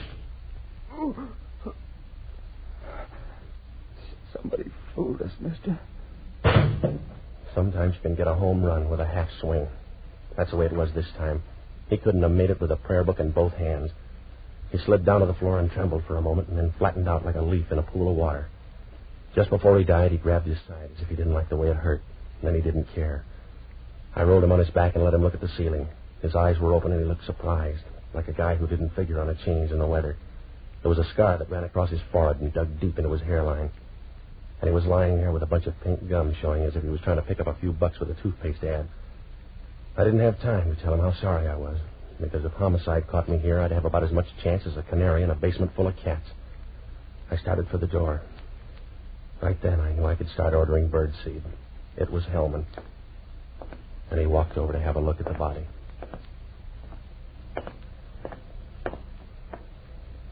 Hello, Novak. The guy looks embarrassed. Yeah, I guess he is, Hellman. What's he doing dead? Putting in a beef somewhere, I guess. He rates it. He'll like you for that, Novak. How did it happen? A team play. We worked it out together. But you've got the gun. That's right. I got the gun. You feel like a bet? No. Just keep stealing the old way. You know how I feel, Novak? Yeah, you feel flabby to anybody else, but to yourself, I suppose you feel good. Now, look, I walked in here with a gun. There was some quick fight talk, and I killed him, but it's still not a good rap. I can get a long price on it for you, Novak. I'll bet you can, Hellman. You can give me a bad deal, but part of the time it'll be from the other side of the deck. Worse than that, Novak. It'll be all the time, and I want to watch it because I think you're going to be a crybaby. I'm going to scream, if that's what you mean, Hellman. I'm going to scream about a gal that sent me in here with an empty gun. That's a big hole for a cap pistol, Novak. I got a last-minute curve. It was empty once. Yeah. That's the only way they make a gun, Novak. I don't want you for an hour ago. I want you for this dead guy on the floor. All right. I told you I didn't come in here to kill the guy. I don't know him. He may even be a good guy. I'm sorry he's dead. All right, Novak. Just wait a few weeks and you can tell him personally.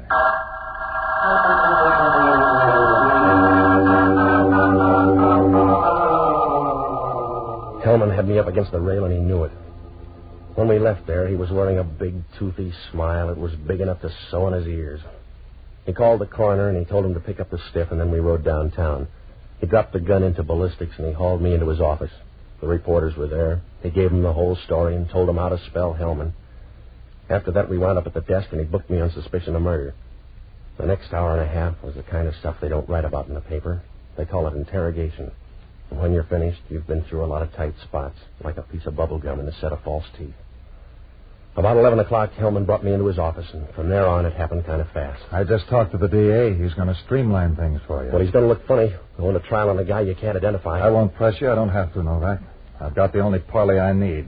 You, the dead guy, and a big, fat murder gun. Yeah. Yeah, Hellman talking. Yeah, I know it was a .38. That crazy down in ballistics, I saw him standing over the dead guy. Well, they must have made a mistake, that's all. No, I don't want him in here. I don't want him in here. Hey, Tony. Tony, You're getting pale. You need some more rouge, Hellman. I got some bad news, Inspector. Well, keep it, or you'll take more home to your wife. I'll talk to you later. No, talk to him now, Hellman. If the bullet doesn't match the gun, talk to him now. That's right, Inspector. A .38 bullet, but it won't match the gun you brought in. It's got a match. I came in and found him standing there. He admits it. It's a neat trick, then. If he fired the bullet out of that gun, he retooled it in midair. I'm not that fast, Hellman. Get out of that chair so you'll have room to squirm. You keep still, Novak. Oh, I won't bother you. I'm going home. Huh? I'm walking out of your jail, Hellman. You've got a broken-down .38 that won't fit anything but your thumbs. You can't hold me on that. I found you over the body. I can hold you on suspicion of murder. But it'll hurt tomorrow morning, Hellman. The papers will be down here for a follow-up. And you'll have to tell them what it looks like out in left field. I'll handle them. You can't afford to let them start laughing at you. People will get the idea it's your face. You can save car fare if you stay right here. Because I'll have you back by noon tomorrow. You're not that good, Hellman. You couldn't hold a moth with a searchlight. The town ought to thank you. Huh? Oh, it's a nice jail, Hellman, and with you around, it'll last for years.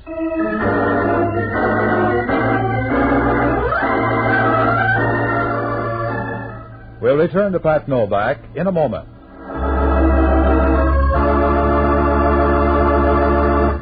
You're going to put extra warmth and comfort in your Christmas wishes this year. How do I know? Well, because I've seen the Gallencamp Christmas gift slipper collection. You know, everybody's talking about it as the gayest, brightest idea on the gift shopping horizon. When you visit your neighborhood Gallencamp store, well, then you'll know why. There you'll find slippers for every member of the family. Soft and cuddly warm ski capers for Sis, handsome embroidered Chinese slippers for Mom, warm shearling-lined opera slippers for Brother, and good-looking, smooth kid opera slippers for Dad's fireside loafing. Yes, and there are appealingly soft and gorgeously colored shearling scuffs to delight the heart of any young lady from 16 to 60, and slippers for the little nippers. All are irresistibly comfortable, good-looking, and irresistibly Gallencamp price. Go to Gallencamp's, the store with the yellow front near you, to buy Christmas gift slippers that'll say Merry Christmas in a heartwarming way. Give more smiles with a Gallencamp slipper gift.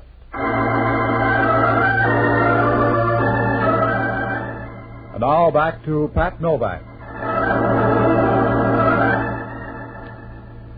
When I walked out of headquarters, I had a nice mess to juggle. It was like trying to walk the baby on a floor full of marbles. If things didn't add up for Hellman, they weren't doing any better for me. I knew the gun I had went off. If it did, what happened to the bullet? And where did the other one come from? And why weren't there two shots? Oh, I couldn't put my finger on a thing, and nothing added up. It was like trying to follow a grain of rice in a Shanghai suburb. I looked up Lee Underwood's address, and I went by her apartment. A girl downstairs told me she worked at a nightclub out on the Bayshore Highway. Well, I had a couple of places to hit, so I looked up the only honest guy I know. An ex-doctor and a boozer by the name of Jocko Madigan. A good man until he began to figure the last drink in a bottle is just as easy to get as the first.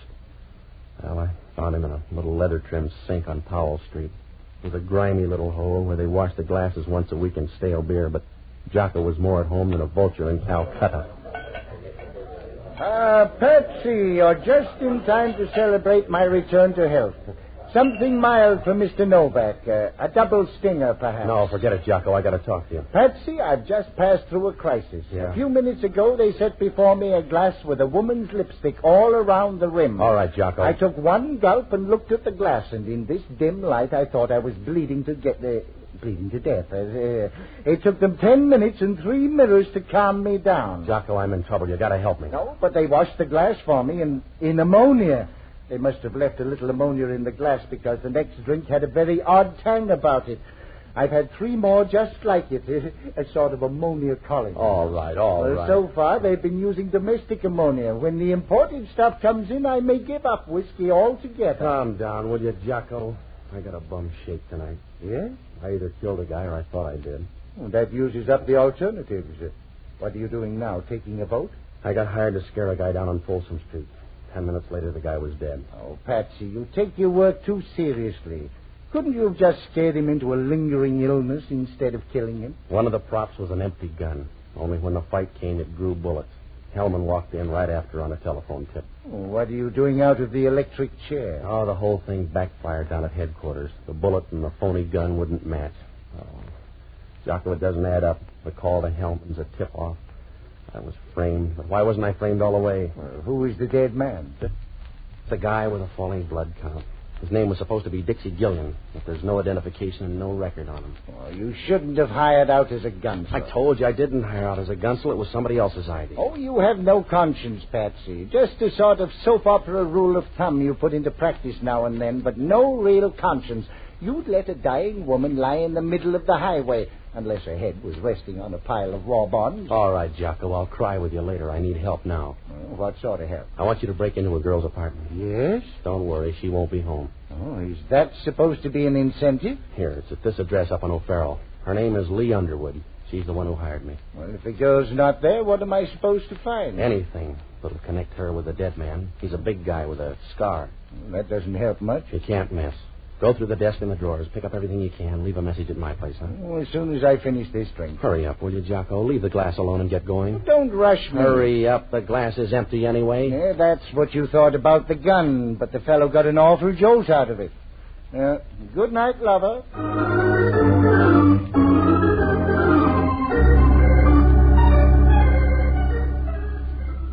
I went by a horse parlor on O'Farrell Street and borrowed a car from a guy. It was after midnight when I started down the Bayshore Highway, and about a half hour later I pulled up in front of the Cat's Paw.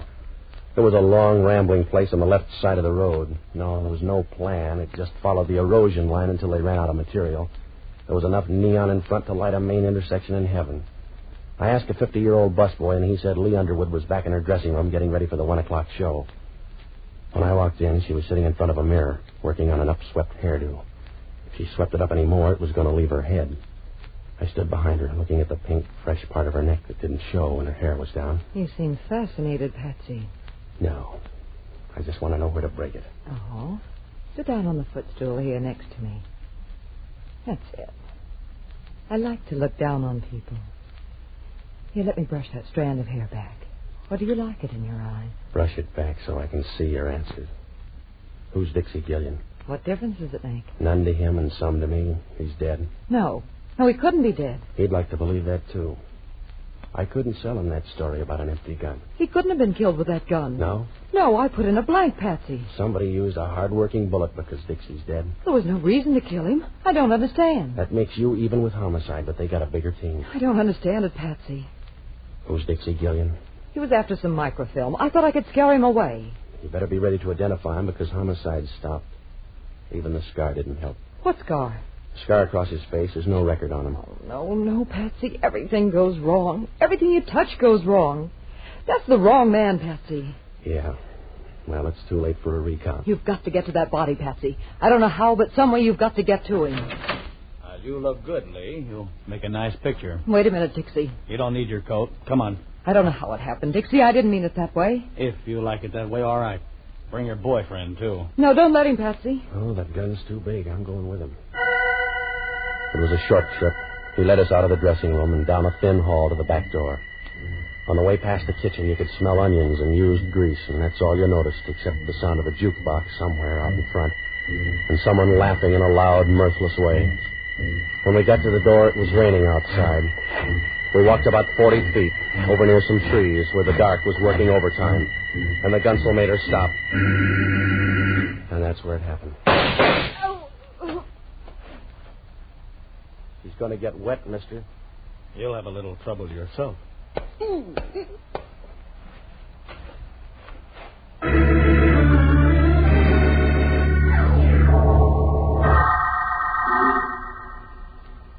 When I woke up, it was still raining, and I was lying on top of the mud like a stubborn seed. My wallet was gone, and the gunsel had ripped open my pockets. I stood up, and I walked over for a last look at Lee. The rain had washed the makeup off her face, and she looked small and tired as she lay there, like a broken doll that had been tossed out in the rain. I guess she was. I got to the car, and I drove back to town. I checked my place, but there was no word from Jocko, so I went up to Lee's apartment. When I opened the door, the room was dark, but I knew someone was on the floor. Either that or they'd varnished the floor with bourbon. I flipped on the light and bent over Jocko. Wake up, Jocko.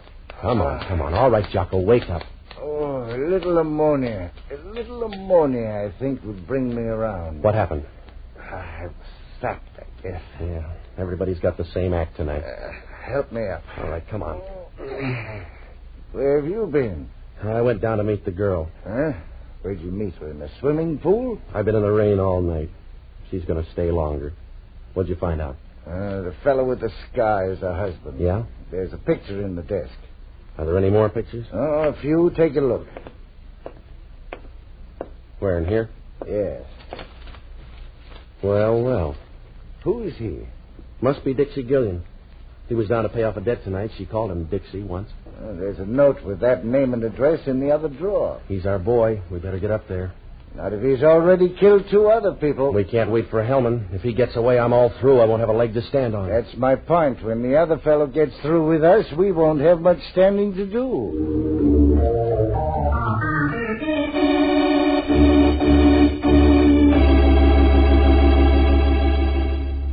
I felt better now. Gilian was the only guy left in the picture, so I dragged Jocko up to his place. It was an apartment on Post Street. The elevator operator took us to the 8th floor and said that Gilian had come in a few minutes before. There was no answer, so we tried the door and it was open. Jocko didn't like the idea. Oh, Patsy, this is folly. Risking my life is one of the bravest things you do. Keep still, Jocko. What are we supposed to do? The door was open, wasn't it? So are a lot of graves, but I've never been tempted. Hey, look at the furniture. There's been a fight here. I'll look in here. You check in the bedroom. If I'm not right back, don't expect me at all. Yeah.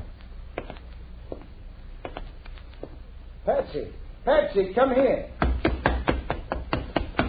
Yeah? There's somebody on the fire escape. Stand back here. He's not moving. He was leaning that way when I first saw him. I'll get on this side. You raise the window. Go easy, Jocko. Can you see him from there? Raise it a little more. Yeah. He's still leaning there. I can reach out. Now watch yourself. If he's kidding, you'll lose an arm. I've got him. Raise the window more. Yeah. Oh, Patsy, he's falling. Give me a hand. Oh, here, let me through there. Oh, it's too late. I can't hold him. He's falling. I'm sorry. Yeah. He was probably dead anyway. If he wasn't, that was a step in the right direction.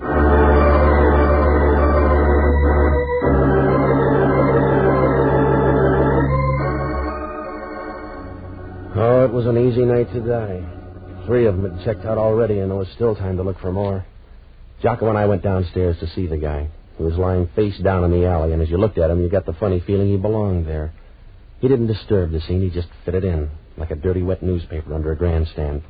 There was a gun in his pocket, probably the same one that killed the girl, but there was no way of knowing. Jocko and I watched him for a moment, but your eyes begin to hurt when you see your only warm lead in a deep freeze. Well, it was past 2 when I got down to headquarters, and I looked up Hellman. I briefed him on the girl and the guy in the alley, and then I asked him if any microfilm had turned up on the first guy in the morgue. It was a waste of time. Hellman couldn't find a brass ring in a dead man's nose, but we went over to the morgue for another look. So far, it was working out like a crossword puzzle torn in half. It's your time, Novak. I got more after tomorrow. You haven't. The microfilm must be on the guy. 3 people have been killed for it, and I got roughed up just for laughs. We searched the guy once. Here it is. Help me roll it out. Yeah. Well. He sure got thin under that sheet, didn't he? Wait a minute. Oh, you run a good morgue, Hellman. What'll the papers say when they hear the stiff got up and walked out? They got him in the wrong place or something. He didn't walk out. He's gone, Hellman. Have you got an answer? He's been moved, I tell you. The guy was dead, and I saw him put him here. He couldn't be walking around with a hole in the middle of his back. Oh, I don't know, Hellman. You can do it with one in your head. Don't sell the guy short.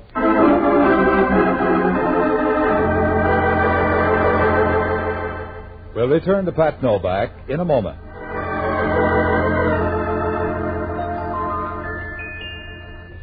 Cinderella lost a shoe and so she got a mate with lovely shoes a girl can't lose. In gallant can't you wait? What girl hasn't dreamed Cinderella dreams of her own and wished for a fairy godmother to make those dreams come true? Here's what the newest Cinderella, Marilyn Buford, Miss America, says. The modern girl doesn't waste time dreaming. She makes her dreams come true, and she needs no fairy godmother to give her lovely shoes. She doesn't, that is, if she has discovered my favorite shoe store, Gallencamp. Yes, Marilyn, for gracefully lovely shoes, flattering and in the latest fashions, wise girls go to Gallencamps. Gallencamps are shoe-style leaders. And so amazingly priced, a girl can afford to have all the shoes she needs. And here's extra good news of a special Thanksgiving shoe sale. Yes, prices are actually going down on many of the up-to-the-minute shoe styles tomorrow at Gallencamps. So shop this sale at the Gallencamp store near you tomorrow to step assured into the exciting holiday activities ahead. Look lovely in Gallencamps. Cinderella lost a shoe and so she got a mate with lovely shoes a girl can't lose. In Gallencamp she'll rate. And now back to Pat Novak.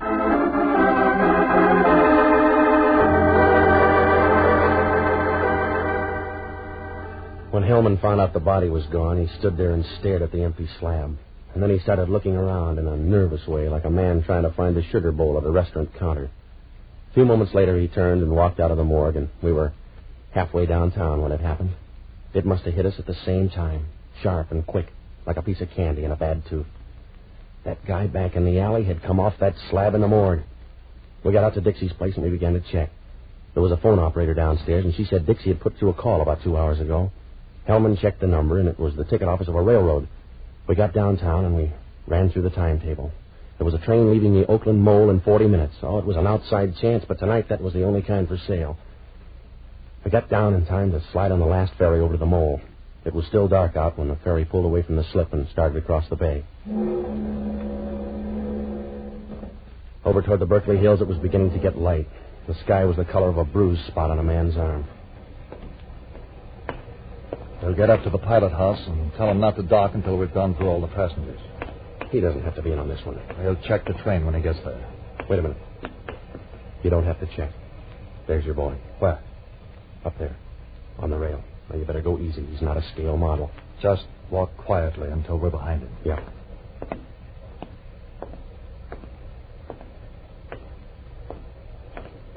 Turn around, mister. You'll get a better view. Oh. Well, hello, Novak. How was the wind and the rain in your hair? Meet Inspector Hellman. You better turn in your ticket. Well, I hope you brought your muscle. Grab it, Hellman. That's what I'm trying to do. All right, copper. What's it? I'm being pushed over the rail. Yeah, I'm worried, Hellman. What's it, Novak? I'm going over. Novak! That's one down, mister. Now for you. Yeah. Well, I landed on the deck, and I watched him disappear in the dark. Halfway down, the guy turned in. I followed him down the ladder and along the main deck. He ducked into one of the engine spaces, and I started in to look for him. Oh, it didn't take long, because he turned out to be helpful. You got the idea yet, Novak? I'll come closer. Tell me then, huh? Suit yourself, but I'll knock you down hard when you show. Hey, watch that platform. You're backing into trouble. Stay back there, Novak. Watch out for that platform. You're backing into that engine. Look out. No! No!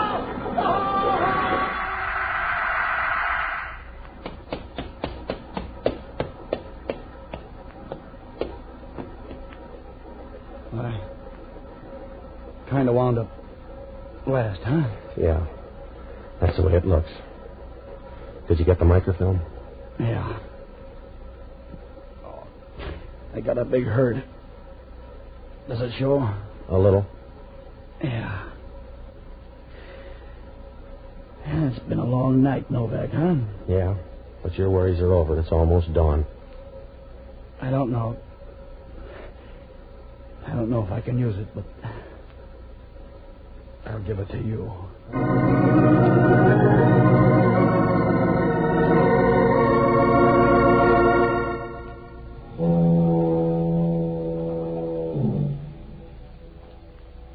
Well, they fished Hellman out of an oil slick a few minutes later. It was the first time his hair ever looked good. Dixie Gilian lasted long enough to piece the story together for homicide. Lee Underwood was on the level. She knew her husband was carrying microfilm and was worried, so she hired me to scare off Gillian. It might have worked, too, because Adrian was too big for Gillian to argue with. But the first slip came when Lee's husband went by to make a deal with Dixie without telling her. Well, when I jumped him, Dixie was outside and figured it was a double cross. He didn't have time to figure it, but he killed him with a silencer when Lee's phony gun went off. Well, he spent the rest of the time looking for the microfilm. That's why Jocko got sapped and the girl got hers. And by that time, Dixie knew the microfilm was still on the dead man. The only way he could be sure was to get the body out of the morgue. He took it up to his apartment, and when he got the film, he planted the gun and put the body on the fire escape. It was safer that way. There was a 50-50 chance the police would miss it the first time around, and he'd have a fair lead. It almost worked out for him, except for that phone call. The microfilm? Well, it was in a capsule next to the roof of the guy's mouth. Yeah, so old it was new again. Well, Hellman asked only one question. In that fight, did I have anything to do with pushing him against the rail? I told him. Sometimes those ferry boats roll as much as 45 degrees. Be sure to join us next Sunday evening and every Sunday, same time, same station, for radio's newest show, Pat Novak for Hire. And don't forget, the store with the yellow front is the Gallencamp Shoe Store. Gallencamp shoes are good shoes. There's something about them you'll like. Franklin Evans speaking. This is ABC, the American Broadcasting Company.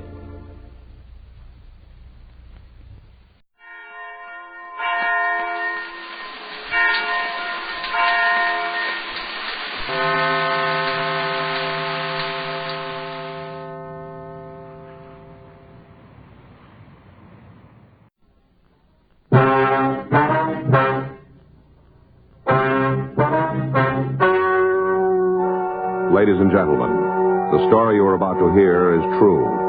The names have been changed to protect the innocent.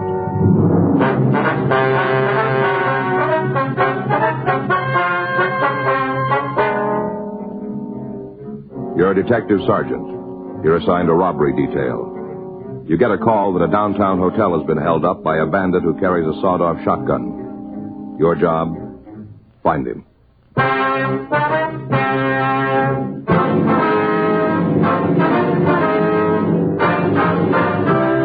Dragnet, the documented drama of an actual crime. For the next 30 minutes, in cooperation with the Los Angeles Police Department, you will travel step by step on the side of the law through an actual case transcribed from official police files. From beginning to end, From crime to punishment, Dragnet is the story of your police force in action.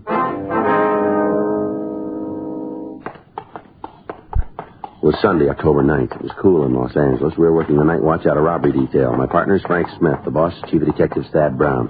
My name's Friday. We were on our way out from the office, and it was 2:06 a.m. when we got to the corner of Cinnabar Street and Grand Avenue. The Brinton Hotel.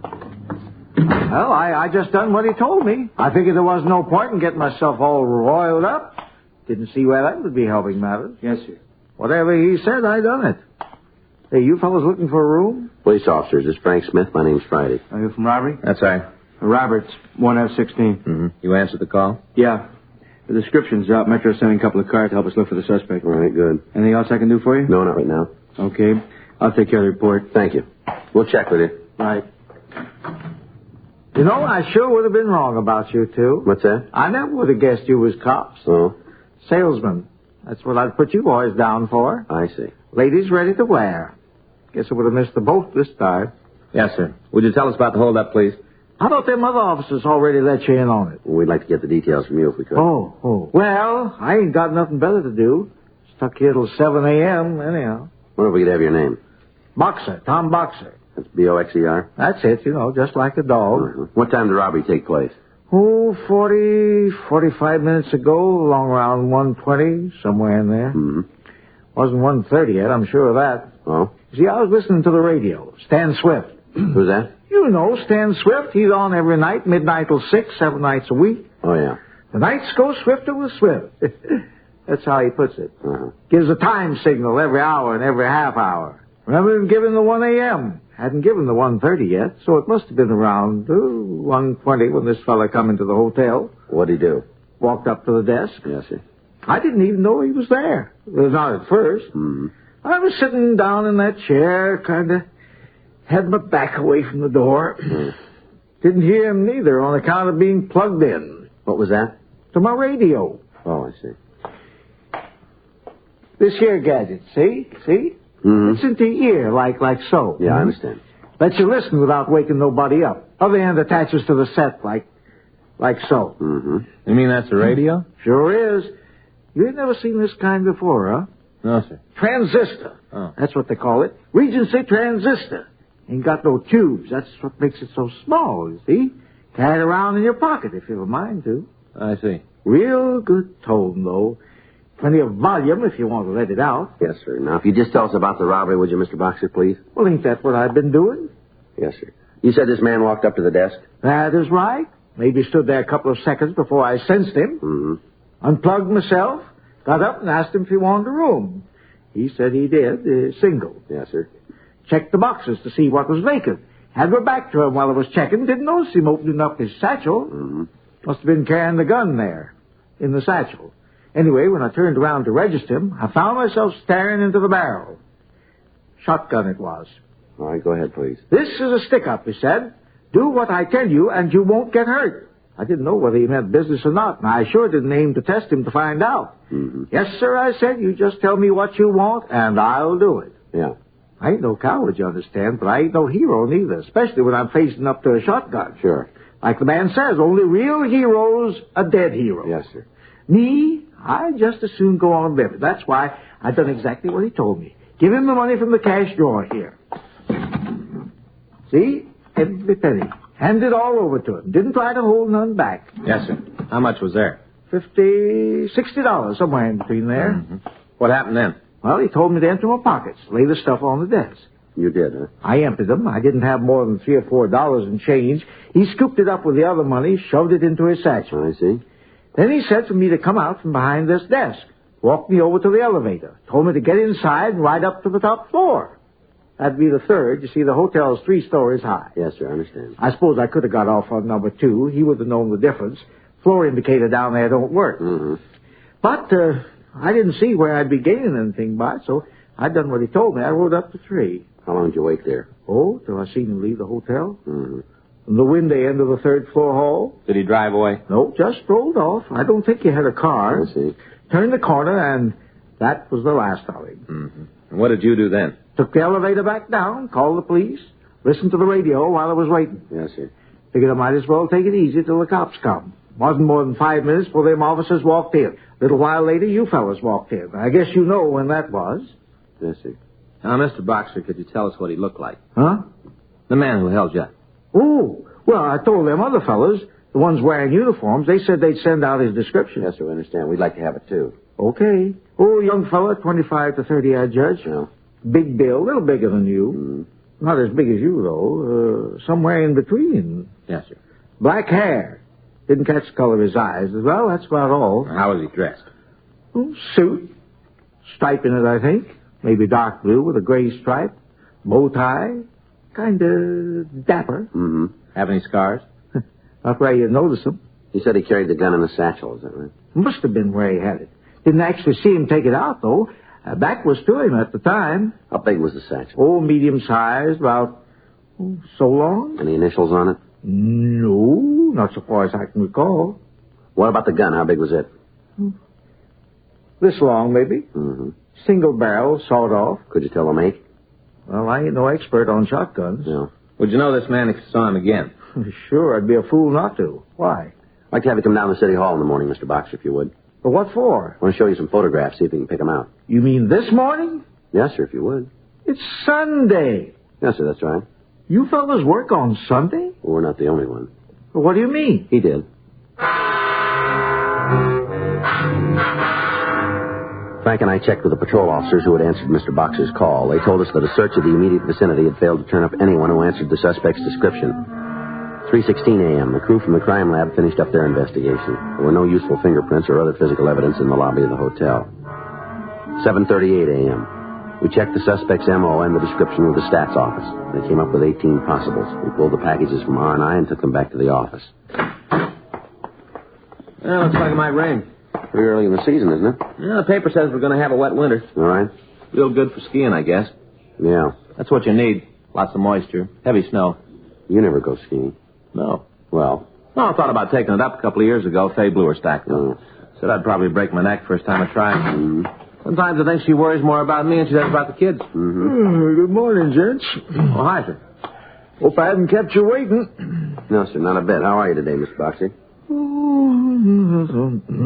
Sleepy. Usually get a couple of hours cat nap during my shift. Kind of missed out on it last night. Yes, sir, I'm afraid you did. Even after all you fellas left, somehow I just couldn't doze off. Listen to Stan Swift till 6 a.m. Mm-hmm. I'll bet you I know more about Egypt than a real live Egyptian. Well, you got them pictures you wanted to show me? Yes, sir, right over here. It's all right if I sit down? Yeah, go right ahead. Here you are. This the pile? Yes, sir, take your time. Look at each one as long as you like. Okay. Pretty tough bunch of boys. Yeah. No, it's not him. No. Nope. Well, hey, wait a minute. There is a resemblance. He looks something like this one here. Is it the same man, Mr. Boxer? Oh, no, not the same. Yeah. Similar type, though. Does that help you any? Might. You want to go through the others? Sure. Now, you see this fella? Yes, sir. He's not the same type at all. No. The other one I pointed out was, you can see the difference yourself. Yes, sir. Yeah. Not him. Not him either. Nope. This is closer to him. Sir? Not as close as that one, the other one, but closer. Yes, sir. Now we're getting further away. No, it's none of these. Is that all you got? Afraid so. Well, it's the best I can do for you. Now, this one here, the one I pointed out first. Yeah, we understand, but it's not the same man, you see. Well, I never said it was. Just said they were similar. Yes, sir. Well, I'm sorry we wasted your time. Oh, it wasn't no waste of time, not as far as I'm concerned. Huh? Remember I telling you about how I try to guess what different folks do for a living? Yeah. Looking at all these pictures will be a big help from now on. How's that? I'll know a crook when I see one. On the following Sunday, October 16th, 2 more hotels were held up by a shotgun bandit. Both robberies occurred during the early morning hours. Both hotels were small. The description of the suspect and his M.O. indicated that he was the same man who had robbed the Brinton Hotel. Frank and I continued our investigation, but we failed to turn up any leads. During the next week, all hotels in the downtown area were alerted. Sunday, October 23rd, the night manager of the Schaefer Arms near the corner of Broadway and Clay reported that he had been robbed at approximately 3:30 a.m. He confirmed the bandit's description and M.O., but was unable to add anything new. The next morning, October 24th, we had a conference with Chief Brown. Doesn't sound to me like you're any closer to him than we were 2 weeks ago. What do you got? Well, not much. Let's have it. Description? Pretty general, isn't it? Afraid so. What else? Well, now he's only worked one area. Yeah? All the hotels are within a mile of Pershing Square. Nothing to keep him from spreading out, is there? So far, he hasn't used a car. You figure he pulled these jobs on foot? Looks that way. Then he must live downtown somewhere. Mm-hmm. Anything about the hotels that might give us a tip-off on his next move? Yeah, they're all small, only one person on duty. Uh-huh. We've marked all the possibles here on a map. You want to take a look at it? Yeah. Okay, right here. These are the ones he's already hit. Here, over here. Tight little group? Yeah. These circles indicate all the other hotels of a similar nature in the downtown area. Uh-huh. Well, he works on Sundays, huh? That's right. What do you got planned for this Sunday? Well, we'll stake out as many as we can. We've asked Metro to give us a hand. We figure we'll have enough men to cover about 20 likelies, maybe. We plan to run the stakes from midnight till 6 a.m. When he hits, it's usually between 2 and 4. How's it sound to you? About all we can do. Yeah. I want you both to stay on this between now and Sunday. See if you can't pick up a lead somewhere. We will.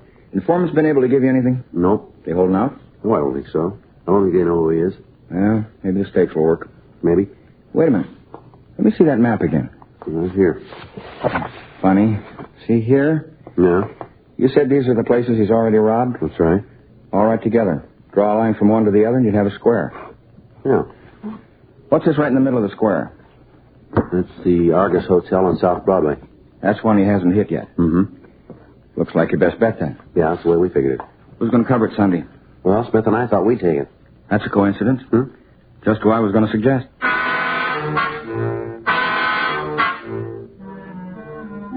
During the rest of the week, we continued our investigation, but we failed to turn up any additional information about the suspect. A few minutes before midnight on Saturday, October 29th, men from Metro and Robbery Division staked out 22 locations in the downtown area. Sunday, October 30th, 12:05 a.m., Frank and I entered the lobby of the Argus Hotel, and we walked up to the desk. Sorry, we're full up. Like to talk to the manager if we can. I said we're full up. We're police officers. Huh? This is Frank Smith. My name's Friday. Oh. Could we see the manager? I'm the manager. You own this hotel? Me and my husband. Well, maybe we better talk to him. Go ahead. If you can find him. Isn't he here? Nope. Would you know where he is? Nope. Not getting drunk, probably. I see. I work nights, he works days. He don't tell me where he goes at night. I don't tell him what I do during the day. That's our arrangement. It don't make for a real happy marriage, but it keeps us from killing each other. Yes, ma'am. Is there somebody who could take over for you here tonight? Nope. Now, you're sure your husband didn't say where he was going? We don't talk. Oh. He wants me to know something, he writes me a note, leaves it on the desk, and I do the same for him. I see. We ain't exchanged no words for the last 2 years. Uh-huh. Saves a lot of wear and tear on the nervous system. He never said nothing worth listening to anyway. I see. Well, what do you fellas want? Well, ma'am, several hotels have been held up downtown lately. No. You were warned about it, weren't you? George was warned, left me a note. I see. Well, there's a chance he might come here tonight. If he does, I'm ready for him. Got me a gun. Pistol. Keep in the cash drawer, see? Yes, ma'am. I know how to use it, too. He shows up, I'm ready for him. Is there someplace we could wait in case he does? You don't have to. I don't need no protection. Told you. I've got a gun. Yes, ma'am. So's he.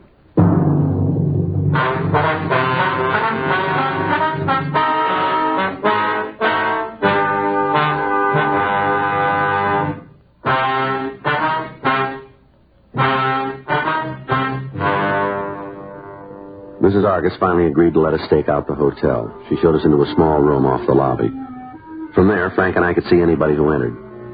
During the next 4 hours, only 2 people requested accommodations. They were both middle-aged men, and neither one of them in any way resembled the suspect's description. What time you got, Joe? 4:05. Huh? Latest they ever pulled a job was 3:30. Yeah. Maybe he decided to lay off tonight. Maybe. August Hotel. Who? Oh, yeah. Hey, you guys in there? Yes, ma'am. Somebody wants you on the phone. Okay, I'll be right over. In the booth. Yes, ma'am.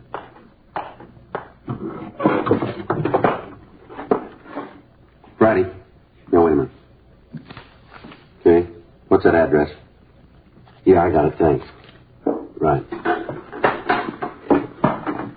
What's up? Looks like we staked out the wrong places. Yeah? All-night cafe on South Main. The owner was held up. He's pretty badly wounded. Huh. Sawed-off shotgun.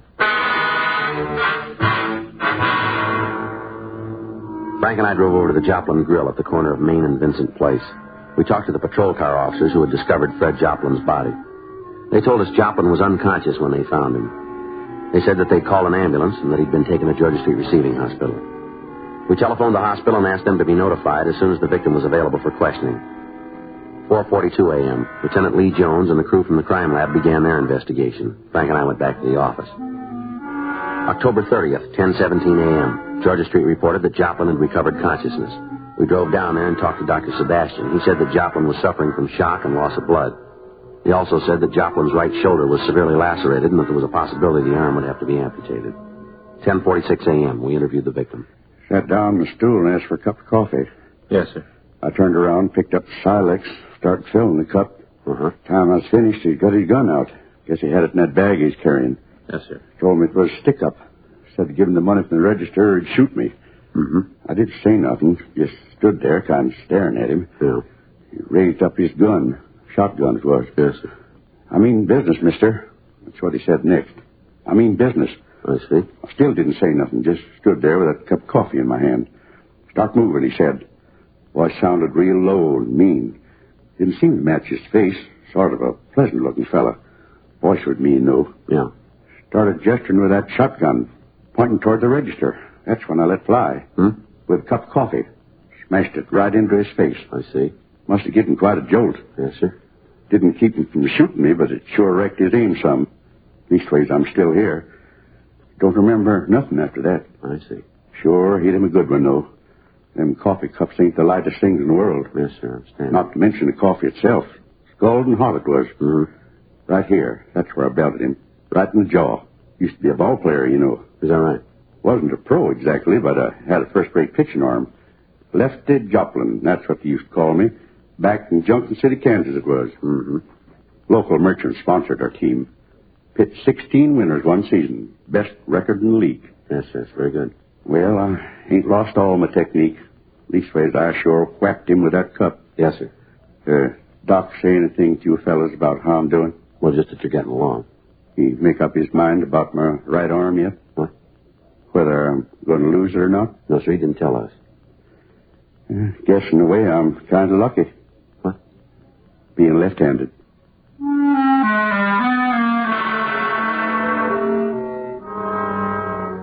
We asked the victim, Fred Joplin, to describe the suspect. The description he gave us tallied with what we already had. 11:17 a.m. Frank and I went back to the office. I can't figure it out, Joe. What? Why he switched from hotels to a cafe. Well, maybe he tumbled to our steakhouse. Yeah, I thought sure he'd try the Argus, though. It's the right spot for him. I get it. Robbery Friday. I see. Yeah. Anything else? Well, I'll give us something to go on anyway. Thank you. Right. Lee Jones in the lab. What's he got? Well, Joplin was right. He sure didn't miss with that coffee cup. They find the pieces? More than that. Huh? Found a broken front tooth. Analysis of the broken tooth revealed that it was part of a lower incisor. From what we learned of the suspect, it seemed likely that he would make an immediate effort to have the tooth replaced. For the next 3 days, Frank and I interviewed dentists in the immediate vicinity of the robberies. Thursday, November 3rd, 3:17 p.m. We questioned Dr. Clinton Potterfield in his office on the second floor of the Marsh building. Yes, I believe I had such a patient last Monday. Broken incisor? Yes, that's right. Could you tell us what he looked like? Oh, young man, about 30, nicely dressed, seemed very pleasant. Did he say what had happened to his tooth? Yes, he did. Automobile accident. I see. He knocked it against the steering wheel. He wanted a new fitting right away. Yes, sir. Agreed to make him a temporary as soon as I could. It should be finished tomorrow. He offered to pay me extra if I'd hurry it up. I told him you can't rush a new bridge, even a temporary. Yes, sir. Did he give you his name and address? Well, not me personally. My receptionist takes care of those details. Yes, I understand. Would you mind checking with her? No, not a bit. Excuse me. It's about time we got a break. Oh. Hey, look out there. Starting to rain. Yes, sir, it is. Yeah, just like the paper said. It's going to be a wet winter. Here you are, gentlemen. I had a copy down for you. Thank you. Philip Seaver. Yes, that's correct. His address is right there, too. Yeah. Well, at least we know one thing now. What's that? Why he skipped over the Argus Hotel. Yeah? He lives there.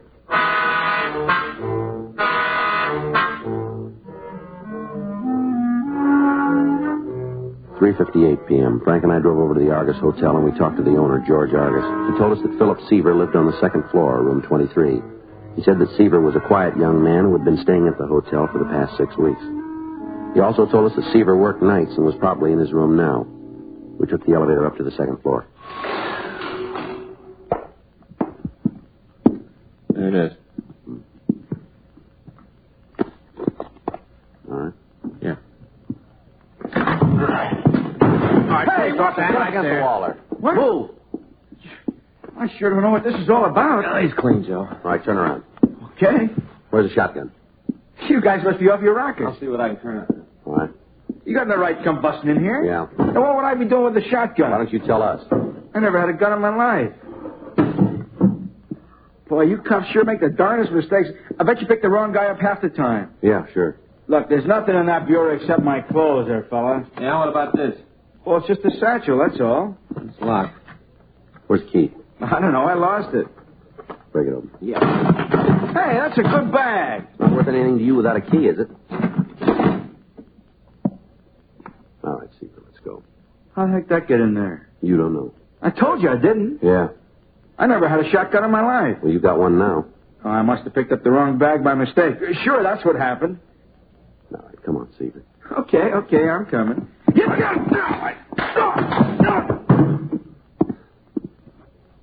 Cut your hand? Be all right. Look at that. Huh?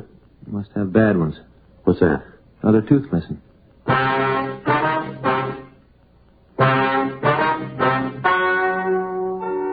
The story you have just heard is true. The names were changed to protect the innocent. On March 12th, trial was held in Department 98, Superior Court of the State of California, in and for the County of Los Angeles. In a moment, the results of that trial.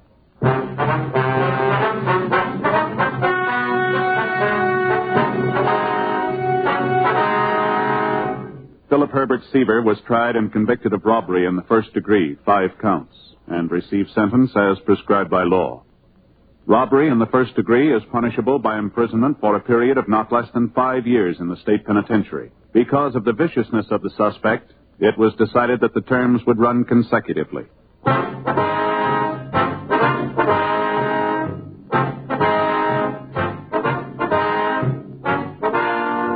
You have just heard Dragnet, a series of authentic cases from official files. Technical advice comes from the Office of Chief of Police W.H. Parker, Los Angeles Police Department.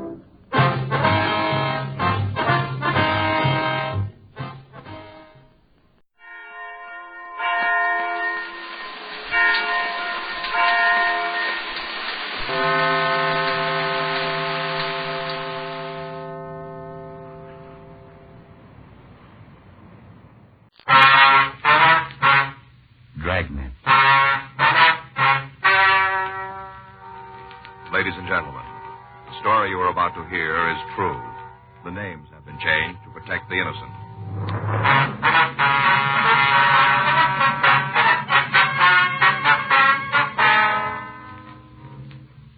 You're a detective sergeant. You're assigned to burglary detail. You get a call that someone has broken into a necktie manufacturer's.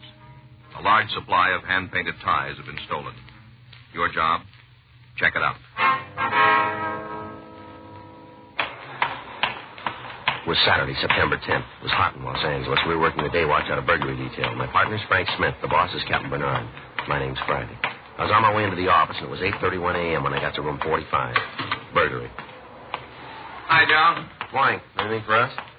Patrol car picked up a couple of high school kids about 3 a.m. No? Found them hanging around a filling station over on Jefferson. Mm-hmm. Juveniles checking them against those other filling station jobs last week.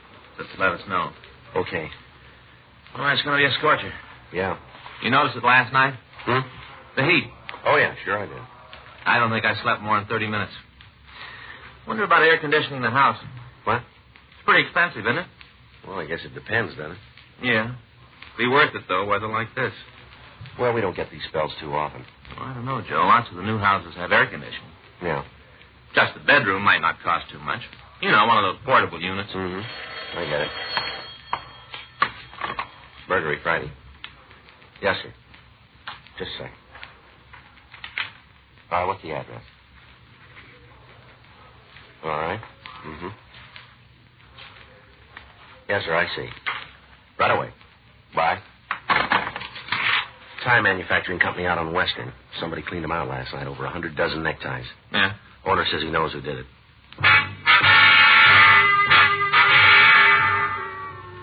Frank and I drove out to a small manufacturing shop on Southwestern Avenue. 9:03 a.m. We interviewed the owner, George Prosper. He told us the back door had been forced open during the night and that a large supply of hand-painted neckties had been stolen. You see right here, the lock's broken. Yes, sir. That's how he got in, no mistake about it. Uh-huh. You take anything else beside the ties? Oh, a little cash, $80, $90. But the ties are the important thing. Oh? Yeah, they're worth at least $5 a piece retail, all hand-painted, you know. Yes, sir. Some of them are worth more, special designs. Why is that? Well, they're made up for the individual, one of a kind. Oh, I see. Of course, most of the ties he stole weren't specials. They were from our wholesale stock, Christmas orders. Mm-hmm.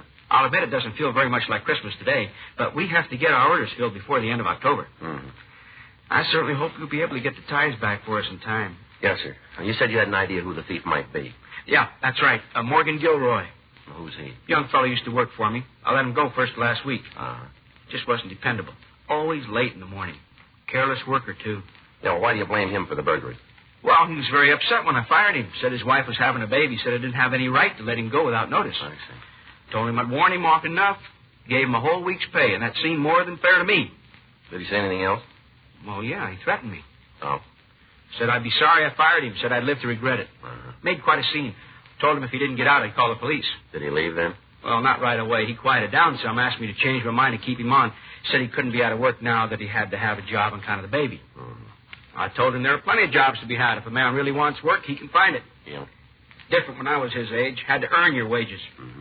And he'd take young fellas like Gilroy careless, irresponsible, always looking for shortcuts, always looking for an easy dollar.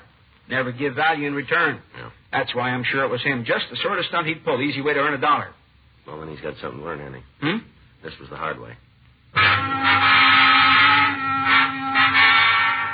Frank and I called the crime lab. While they checked the premises, we continued to interview the victim, George Prosper.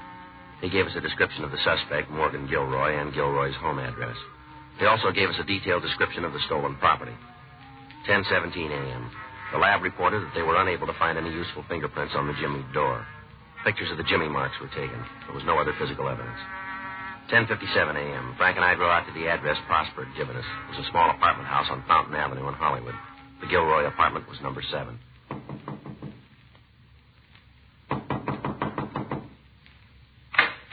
Yes? Morgan Gilroy in? No, he isn't. You Mrs. Gilroy? Yes, sir. We're police officers, ma'am. This is Frank Smith. My name's Friday. Pleased to meet you. Be all right if we come in for a minute? Oh, I guess it'll be all right. Thank you. I'm sorry I'm not fixed up. I kind of overslept this morning. Yes, ma'am. Were you out late last night, Mrs. Gilroy? No. How about your husband? What about him? Was he out late? Well, Don't you think you ought to tell me why you want to know? police matter. Then maybe you'd better talk to Morgan. Yes, ma'am. Do you know where he is? At work. Now, where does he work, Mrs. Gilroy? For a time manufacturer. Which one, do you know? Prosper's. George Prosper. That's the owner's name. Mm-hmm. How long has your husband worked for him? 6 or 7 months. And that's where he went this morning, did he? That's where he goes every morning. Mm-hmm. Something happened to Morgan? We'd like to talk to him, that's all. Then why don't you? I told you where you could find him. Yes, ma'am. The Prosper Tie Company. I don't know what the address is, but it's in the phone book. Well, we just came from there, Miss Gilroy. Well, I don't understand. Didn't you see Morgan? Your husband doesn't work for him anymore. What? He was let out last week. Why, I don't believe you. That's what his boss told us. Well, Morgan would have said something about it. No. Oh, you've made a mistake. You must be talking about a different person. No, ma'am. Well, it's got to be a mistake. Well, sure, Morgan gave me his paycheck last night. Every Friday night he gives me his paycheck. He got paid yesterday. The same as every week. Do you still have the check? No, not exactly. What do you mean? Well, it wasn't the check he gave me, not really. Oh. You see, he'd cashed it on his way home from work. I see. But it was the usual amount, $80. Mr. Prosper must have paid him. What time did your husband get home, Miss Gilroy? Last night? That's right. Well, he was later than usual. How late? If Morgan's in some kind of trouble, I've got a right to know. I've got a right, haven't I? Suppose you just answer our questions, would you? He wouldn't have done anything wrong. Not at a time like this. You see, we're going to have a baby. I see. Morgan doesn't even think about anything else. He wants everything to be just perfect when the baby comes. That's why he couldn't have done anything wrong. Do you understand what I'm getting at? Yes, ma'am. That's why, whatever it is, well, it just has to be a mistake. Well, you can help us clear it up. All right. What time did he come home? About 2:15. A.M. Yes, sir. Did he say where he'd been? He called from the shop about 5:30 yesterday afternoon. Said they had a rush shipment to get out, that he'd be working late. Told me not to wait up for him. Had he ever worked this late before? Once or twice. Not till 2:15 maybe, but till nearly midnight. Were you awake when he got home? Yes, sir. Then you're sure of the time, 2:15. Yes, sir, I'm sure. You see, I couldn't get to sleep. I was kind of worried about him. I guess I kept watching the clock. It was 2:15 when he came in. What did he say? He was kind of put out. Provoked about my still being awake. Said I ought to get my rest on account of the baby. I guess I sort of flared back. I said it was his fault on account of him being out so late. Oh, it wasn't a real fight or anything like that. Yes. He said I oughtn't to blame him, that we'd need all the extra money he could make. And he took out his wallet and gave me this week's pay, like I told you. Mm-hmm. Did he bring anything else home with him, Mrs. Gilroy? With him? Extra clothes, ties, anything like that? No. You mind if I look around the apartment? Well, I know where everything is. If you'll tell me what you're looking for, maybe I can help you. Oh, that's all right. I can make out. Just the bedroom? Yes, the bed isn't made. Don't worry about it. I wasn't feeling very good this morning. Yes, ma'am. Would you like some coffee? No, ma'am, thank you. What about your friend? No, I don't think so. Did Mr. Prosper really say he fired Morgan? Yes, ma'am. Well, did he say why? Well, you better ask your husband about that. Just isn't fair. In a time like this. Mm-hmm. You don't appreciate Morgan. None of the people he's worked for. Yeah. Man does his best. This is the thanks he gets. Mrs. Gilroy, these ties belong to your husband? Well, yes. You know where he got them? Sure, there's some he made at the shop. Samples. I see. Does he have any more of the same kind? I don't think so. Don't tell me all this fuss is about a couple of ties. Well, it's a few more than that, ma'am. Oh? 100 dozen.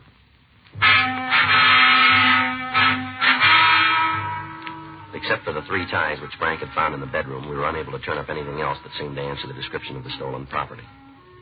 12:15 p.m. Frank stayed at the Gilroy apartment to wait for the suspect while I drove back to the tie factory. George Prosper identified the ties taken from Gilroy's closet.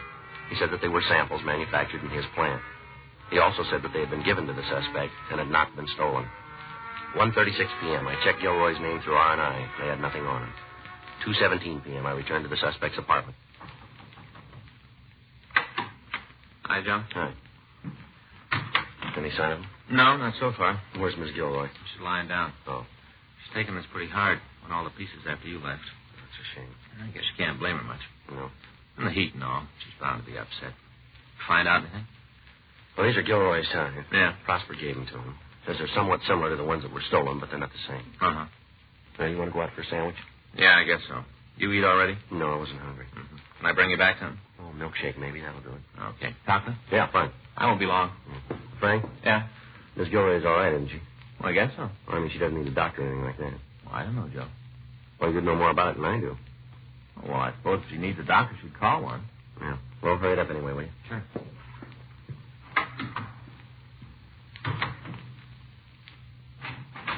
I thought I... Oh, you. Yes, ma'am. What happened to the other officer? Went out to get some lunch. Oh, You feeling better? yes, thank you. The apartment's so stuffy today. That's what it was. Yes, ma'am. No, that isn't what it was at all. Ma'am? You and that other person. You've got me so nervous I don't know whether I'm coming or going. Well, I'm sorry we had to bother you. You're just wasting your time. Morgan won't be home before 6 o'clock. He never gets off work, and I can't seem to get it through my head that he's not at the shop. Yes, ma'am. Look, the minute he comes in, I'll telephone you. Or if I hear from him, I promise, the minute he comes in. Well, it might be better if we wait. Won't you try to believe me? Morgan's honest, completely honest. Yes, ma'am. He hasn't done anything wrong. If he had, I'd know it. He'd have told me. Well, there's one thing he didn't tell you, Miss Gilroy. Oh? That money he brought home last night. Well? Where it came from. Frank and I waited in the apartment until the suspect, Morgan Gilroy, came home. 6:17 p.m. We took him into custody and drove him down to the city hall for questioning. He was very uncooperative and for nearly an hour refused to discuss his whereabouts the previous night. 7:08 p.m. We continued the interrogation. How'd you happen to lose your job last week, Gilroy? Ask the boss. He says you weren't dependable. That's his opinion. You afraid to tell your wife he fired you? Who says I didn't tell her? Did you? Well, maybe you'll feel more like talking in the morning. Morning? That's right. You can't keep me down here tonight. Is that right? You want to drive Judy out of her mind? You saw how she acted when you guys took me in. Well, what are you trying to do to her? We're not doing anything to her, Gilroy. All we want is some straight answers from you. It wasn't enough losing my job just when I needed it the most. Now you guys got to crawl on my back, too. When'd you get your last paycheck? From Prosper? Yeah. The day he fired me? That was last week sometime. I guess so. You gave your wife some money just last night. So? You told her it was this week's pay. Well, I had to tell her something, didn't I? Yeah. I didn't want her worrying about me being out of work. I had to tell her something. Where'd you get the money? Borrowed it. Yeah. Maybe it looked like I was stealing, but I wasn't. I was going to tell him I was taking it. It was just a loan till I started drawing unemployment. I thought we was buddies, Steve and me. Some buddy turned you over to the cops for a lousy $80. Who's Steve? Steve McGill. Isn't that why you picked me up? When were you with this McGill? Last night. What time? 5 o'clock on. Till when? It must have been nearly 2. It was a little after when I got home. Where were you? I met Steve at a bar over in Vermont. What's the name of it? Black Pony. What'd you do then? We had a couple of drinks, bite to eat. All right, go ahead. Some other guys came in, friends of Steve's. I met him once or twice, too. Mm-hmm. Somebody said, let's get up a poker game. I told him I couldn't afford it. I didn't have any cash to spare. And Steve said for me not to worry, that if I ran short, he'd stake me. Yeah. We all went over to his place. I did real good for the first couple of hours. I only had $5 to start with and ran it up to over 100. Is that right? They were all ridding me. About how I was the one that didn't want to play. Yeah. Along about midnight, my luck started turning. By 1:30, I was cleaned out. Always seemed to be second high. Mm-hmm. Get it straight, sure as fate, somebody else would have a flush, second high. The game break up at 1:30? Well, they played on a little longer without me, 15, 20 minutes. I stayed on because I wanted to make a touch from Steve after the other guys went home. All right, go ahead. I didn't know how to bring up the subject. Not that Steve can't afford it. He's got plenty of dough, and he won over a couple of hundred in the game. Mm-hmm. I was kind of beating around the bush. And all of a sudden, I noticed how drunk he was. Couldn't get his pants off. Mm-hmm. Just toppled over on the bed and went to sleep. At least he sure looked like he was asleep. Mm-hmm. Money was still laying there on the table where we'd been playing, over $200. I only took 80. That ought to prove I ain't a thief. If I was, I'd have taken it all. What'd you do then? I went home. Did you stop off on the way? Well, I couldn't have. Asked Judy. She'll tell you. I was there by a little after 2. Were you in the neighborhood of the tie factory last night? No, within a half a mile. What's that got to do with it, anyhow? Where's this friend of yours live? Steve? That's right. A little street just off Western, Gramercy Place. You got a telephone? I guess so. You know the number? Not offhand. It must be in the book. I'll check it, Joe. Last name's McGill, huh? That's right. What the heck's going on here? You guys didn't even know about Steve. He didn't turn me in. Well, who did? A lot of ties were stolen last night. Factory you used to work for. Ties? That's right. You think I had something to do with it? Your ex-boss does. Well, he hasn't got any right to accuse me. He threatened to make trouble. Well, I may have sounded off when he fired me, but it was just talk. How could I make trouble for him? Somebody did.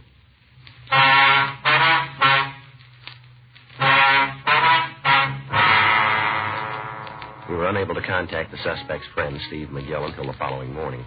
He confirmed the story Gilroy had told us and refused to press any charges against him.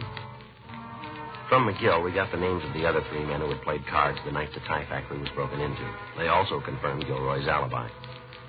Sunday, September 11th, 10:46 a.m. Morgan Gilroy was released.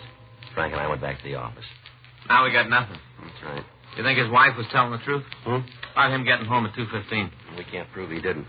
No, I guess not. Well, it seems to be cooling off a little, doesn't it? Yeah. Probably would have been able to sleep last night, too. Yeah. That's my luck. Well, maybe you can grab a nap this afternoon. No, I don't feel right when I sleep in the daytime, Joe. Isn't good for a person, you know. Throws your system right out of whack. Except for my brother-in-law, Armin. He can sleep anytime, any place. No strain at all. Okay. Burglary Friday. Yes, sir. Uh-huh. Yeah, I've got it. When did it happen? I see. Right. Bye. Men's clothing store out on Crenshaw. Owner came in this morning to do some work on the books. Uh-huh. Somebody jimmied the back door during the night. Sold a supply of suits, slacks, sport coats. Yeah. And a batch of hand-painted ties.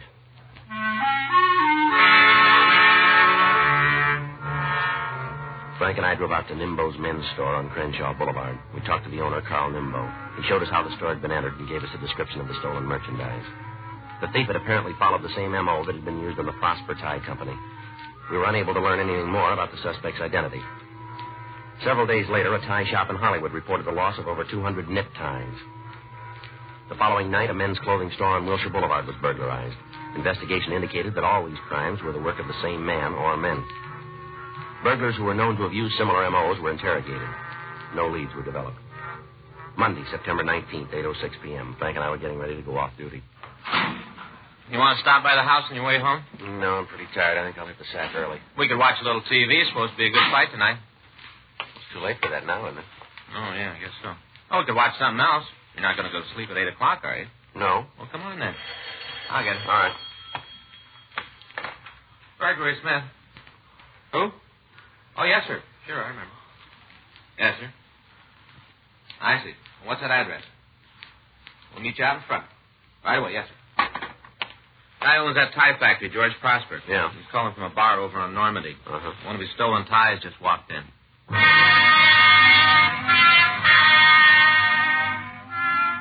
We drove out to a small bar and grill on the corner of Normandy and Kingsley Drive. George Prosper was standing in front of the place when we pulled up. He walked over to us. Evening, Mr. Prosper. Good evening. How are you?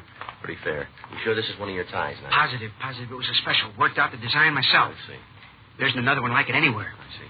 Can you point them out to us? Mm-hmm. Now, you see, through the window there, that corner booth? That one there, huh? Yeah, tall fella sitting alone. Okay, thanks. You want me to come in with you? No, sir, we'll take care of it. We might need you later on, though. Whatever you say. You know how to get in touch with me. Yes, sir. Good night.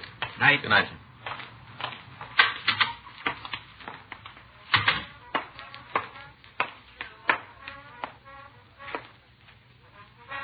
Well? I'd like to talk to you for a minute. Okay, sit down. Well? We're police officers. Okay. What's your name? Trendle? Dick Trendle. You got a job? Sure. Doing what? CPA. Public accountant? That's right. Must make pretty good money, huh? What makes you think so? The way you're dressed. I'm single. I don't have a lot of expenses. It's a nice suit. Thanks. Remember where you bought it? Sure, San Francisco. Mm-hmm. Went up there on my vacation a week ago. Can we see the label? Okay. Okay? Yeah. One drink? No, thanks. My pleasure. Nope. You ever been arrested, Trendle? Sure. Tell us about it. Speeding? Nothing else. No. You get that tie up north, too? No. Where'd you get it? Fellow I met a couple of nights ago. Got to talking to him in a bar. What bar?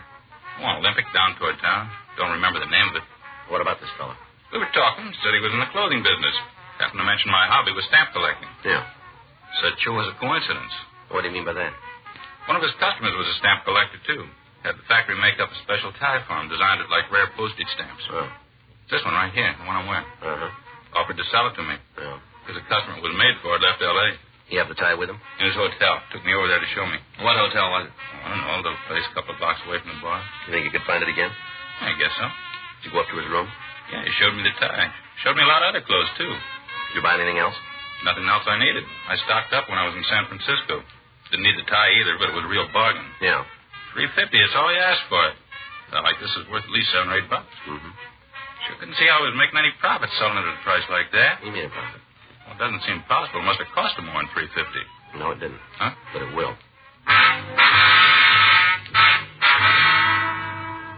Dick Trundle gave us a description of the man who had sold him the tie. He agreed to accompany us to the bar where they'd met. 10:17 p.m. Frank and I interviewed the bartender at the BTJ Cafe on Olympic Boulevard. He remembered the suspect and said he had been in several times during the past week. He couldn't tell us his name or address. We left the bar and canvassed the vicinity for the hotel where the suspect had taken Trundle. 10:58 p.m. Trundle identified the Mortensen Hotel as the suspect's residence. Frank and I went inside and talked to the clerk on duty. To the best of my knowledge, there's only one person staying here who fits that description. That's Mr. Lafferty. Mm-hmm. He's one of the nicest gentlemen you ever meet. He's in the clothing business. Is he around now? Let me check his box. Yes, he must be in his room. The key's not here. What room is that? It's 212. He's very careful, Mr. Lafferty. He always leaves his key at the desk whenever he goes out. All right, thanks. He's generous, too. Generous to a fault. You don't say. I sure. See this tie? He gave it to me. Is that right? Yeah, it's one of my favorites. That's too bad. You may have to give it back. Frank and I walked up to the second floor. Room 212 was at the end of the hall near the fire escape. The transom was open, and we could see a light inside the room. Who is it? Come on, open up. Yes, sir. Just a minute. What can I do for you, Jack? Police officer, stand still. Oh, police. You're wasting your time. I don't believe in firearms. He's light, Joe. What did I tell you? All right, where's the stuff? I suppose you mean the items I stole? That's what we mean. I've already managed to dispose of a good deal of it. What's left is in the closet, in the bureau. By the way, the burglar kit's under the bed. Thanks. Always believe in cooperating with the police. Things seem to work out better that way. Yeah. Although, frankly, I'm surprised you weren't here sooner. Is that so? Last week. That's when I was expecting you. Oh, I'm sorry we were late. Now, looks like we got everything we need, Joe. All right, let's go. You didn't overlook the tools. Don't worry. Last week, I was certain you'd be here then. Mm-hmm. Right after my second job. I've never been able to pull more than 2 before, without being arrested, I mean. You don't say. It was 4 this time, you know. Yeah, we know. 4 jobs. Well, that's a new record for me. Well, let's don't let it go to your head, huh? Oh, I don't take all the credit. If I'd ever worked Los Angeles before, you probably would have found me sooner. Mm-hmm. Have to go somewhere else when I get out. Yeah. Maybe up north to Seattle. I never worked there. Mm-hmm. Might be able to pull 5 jobs before they catch me. Set myself a new record. Yeah, well, that's not likely. You'll see. Just wait till I get out. We won't be around that long.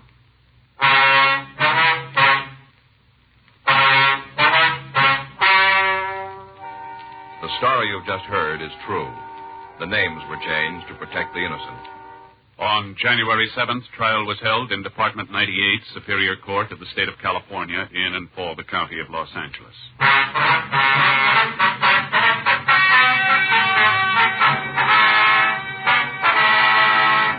Russell Herbert Lafferty was tried and convicted of burglary in the first degree, 4 counts. Because of his previous record, he was adjudged to be an habitual criminal and was sentenced to life imprisonment in the state penitentiary, San Quentin, California. Dragnet, the story of your police force in action, is a presentation of the United States Armed Forces Radio Service.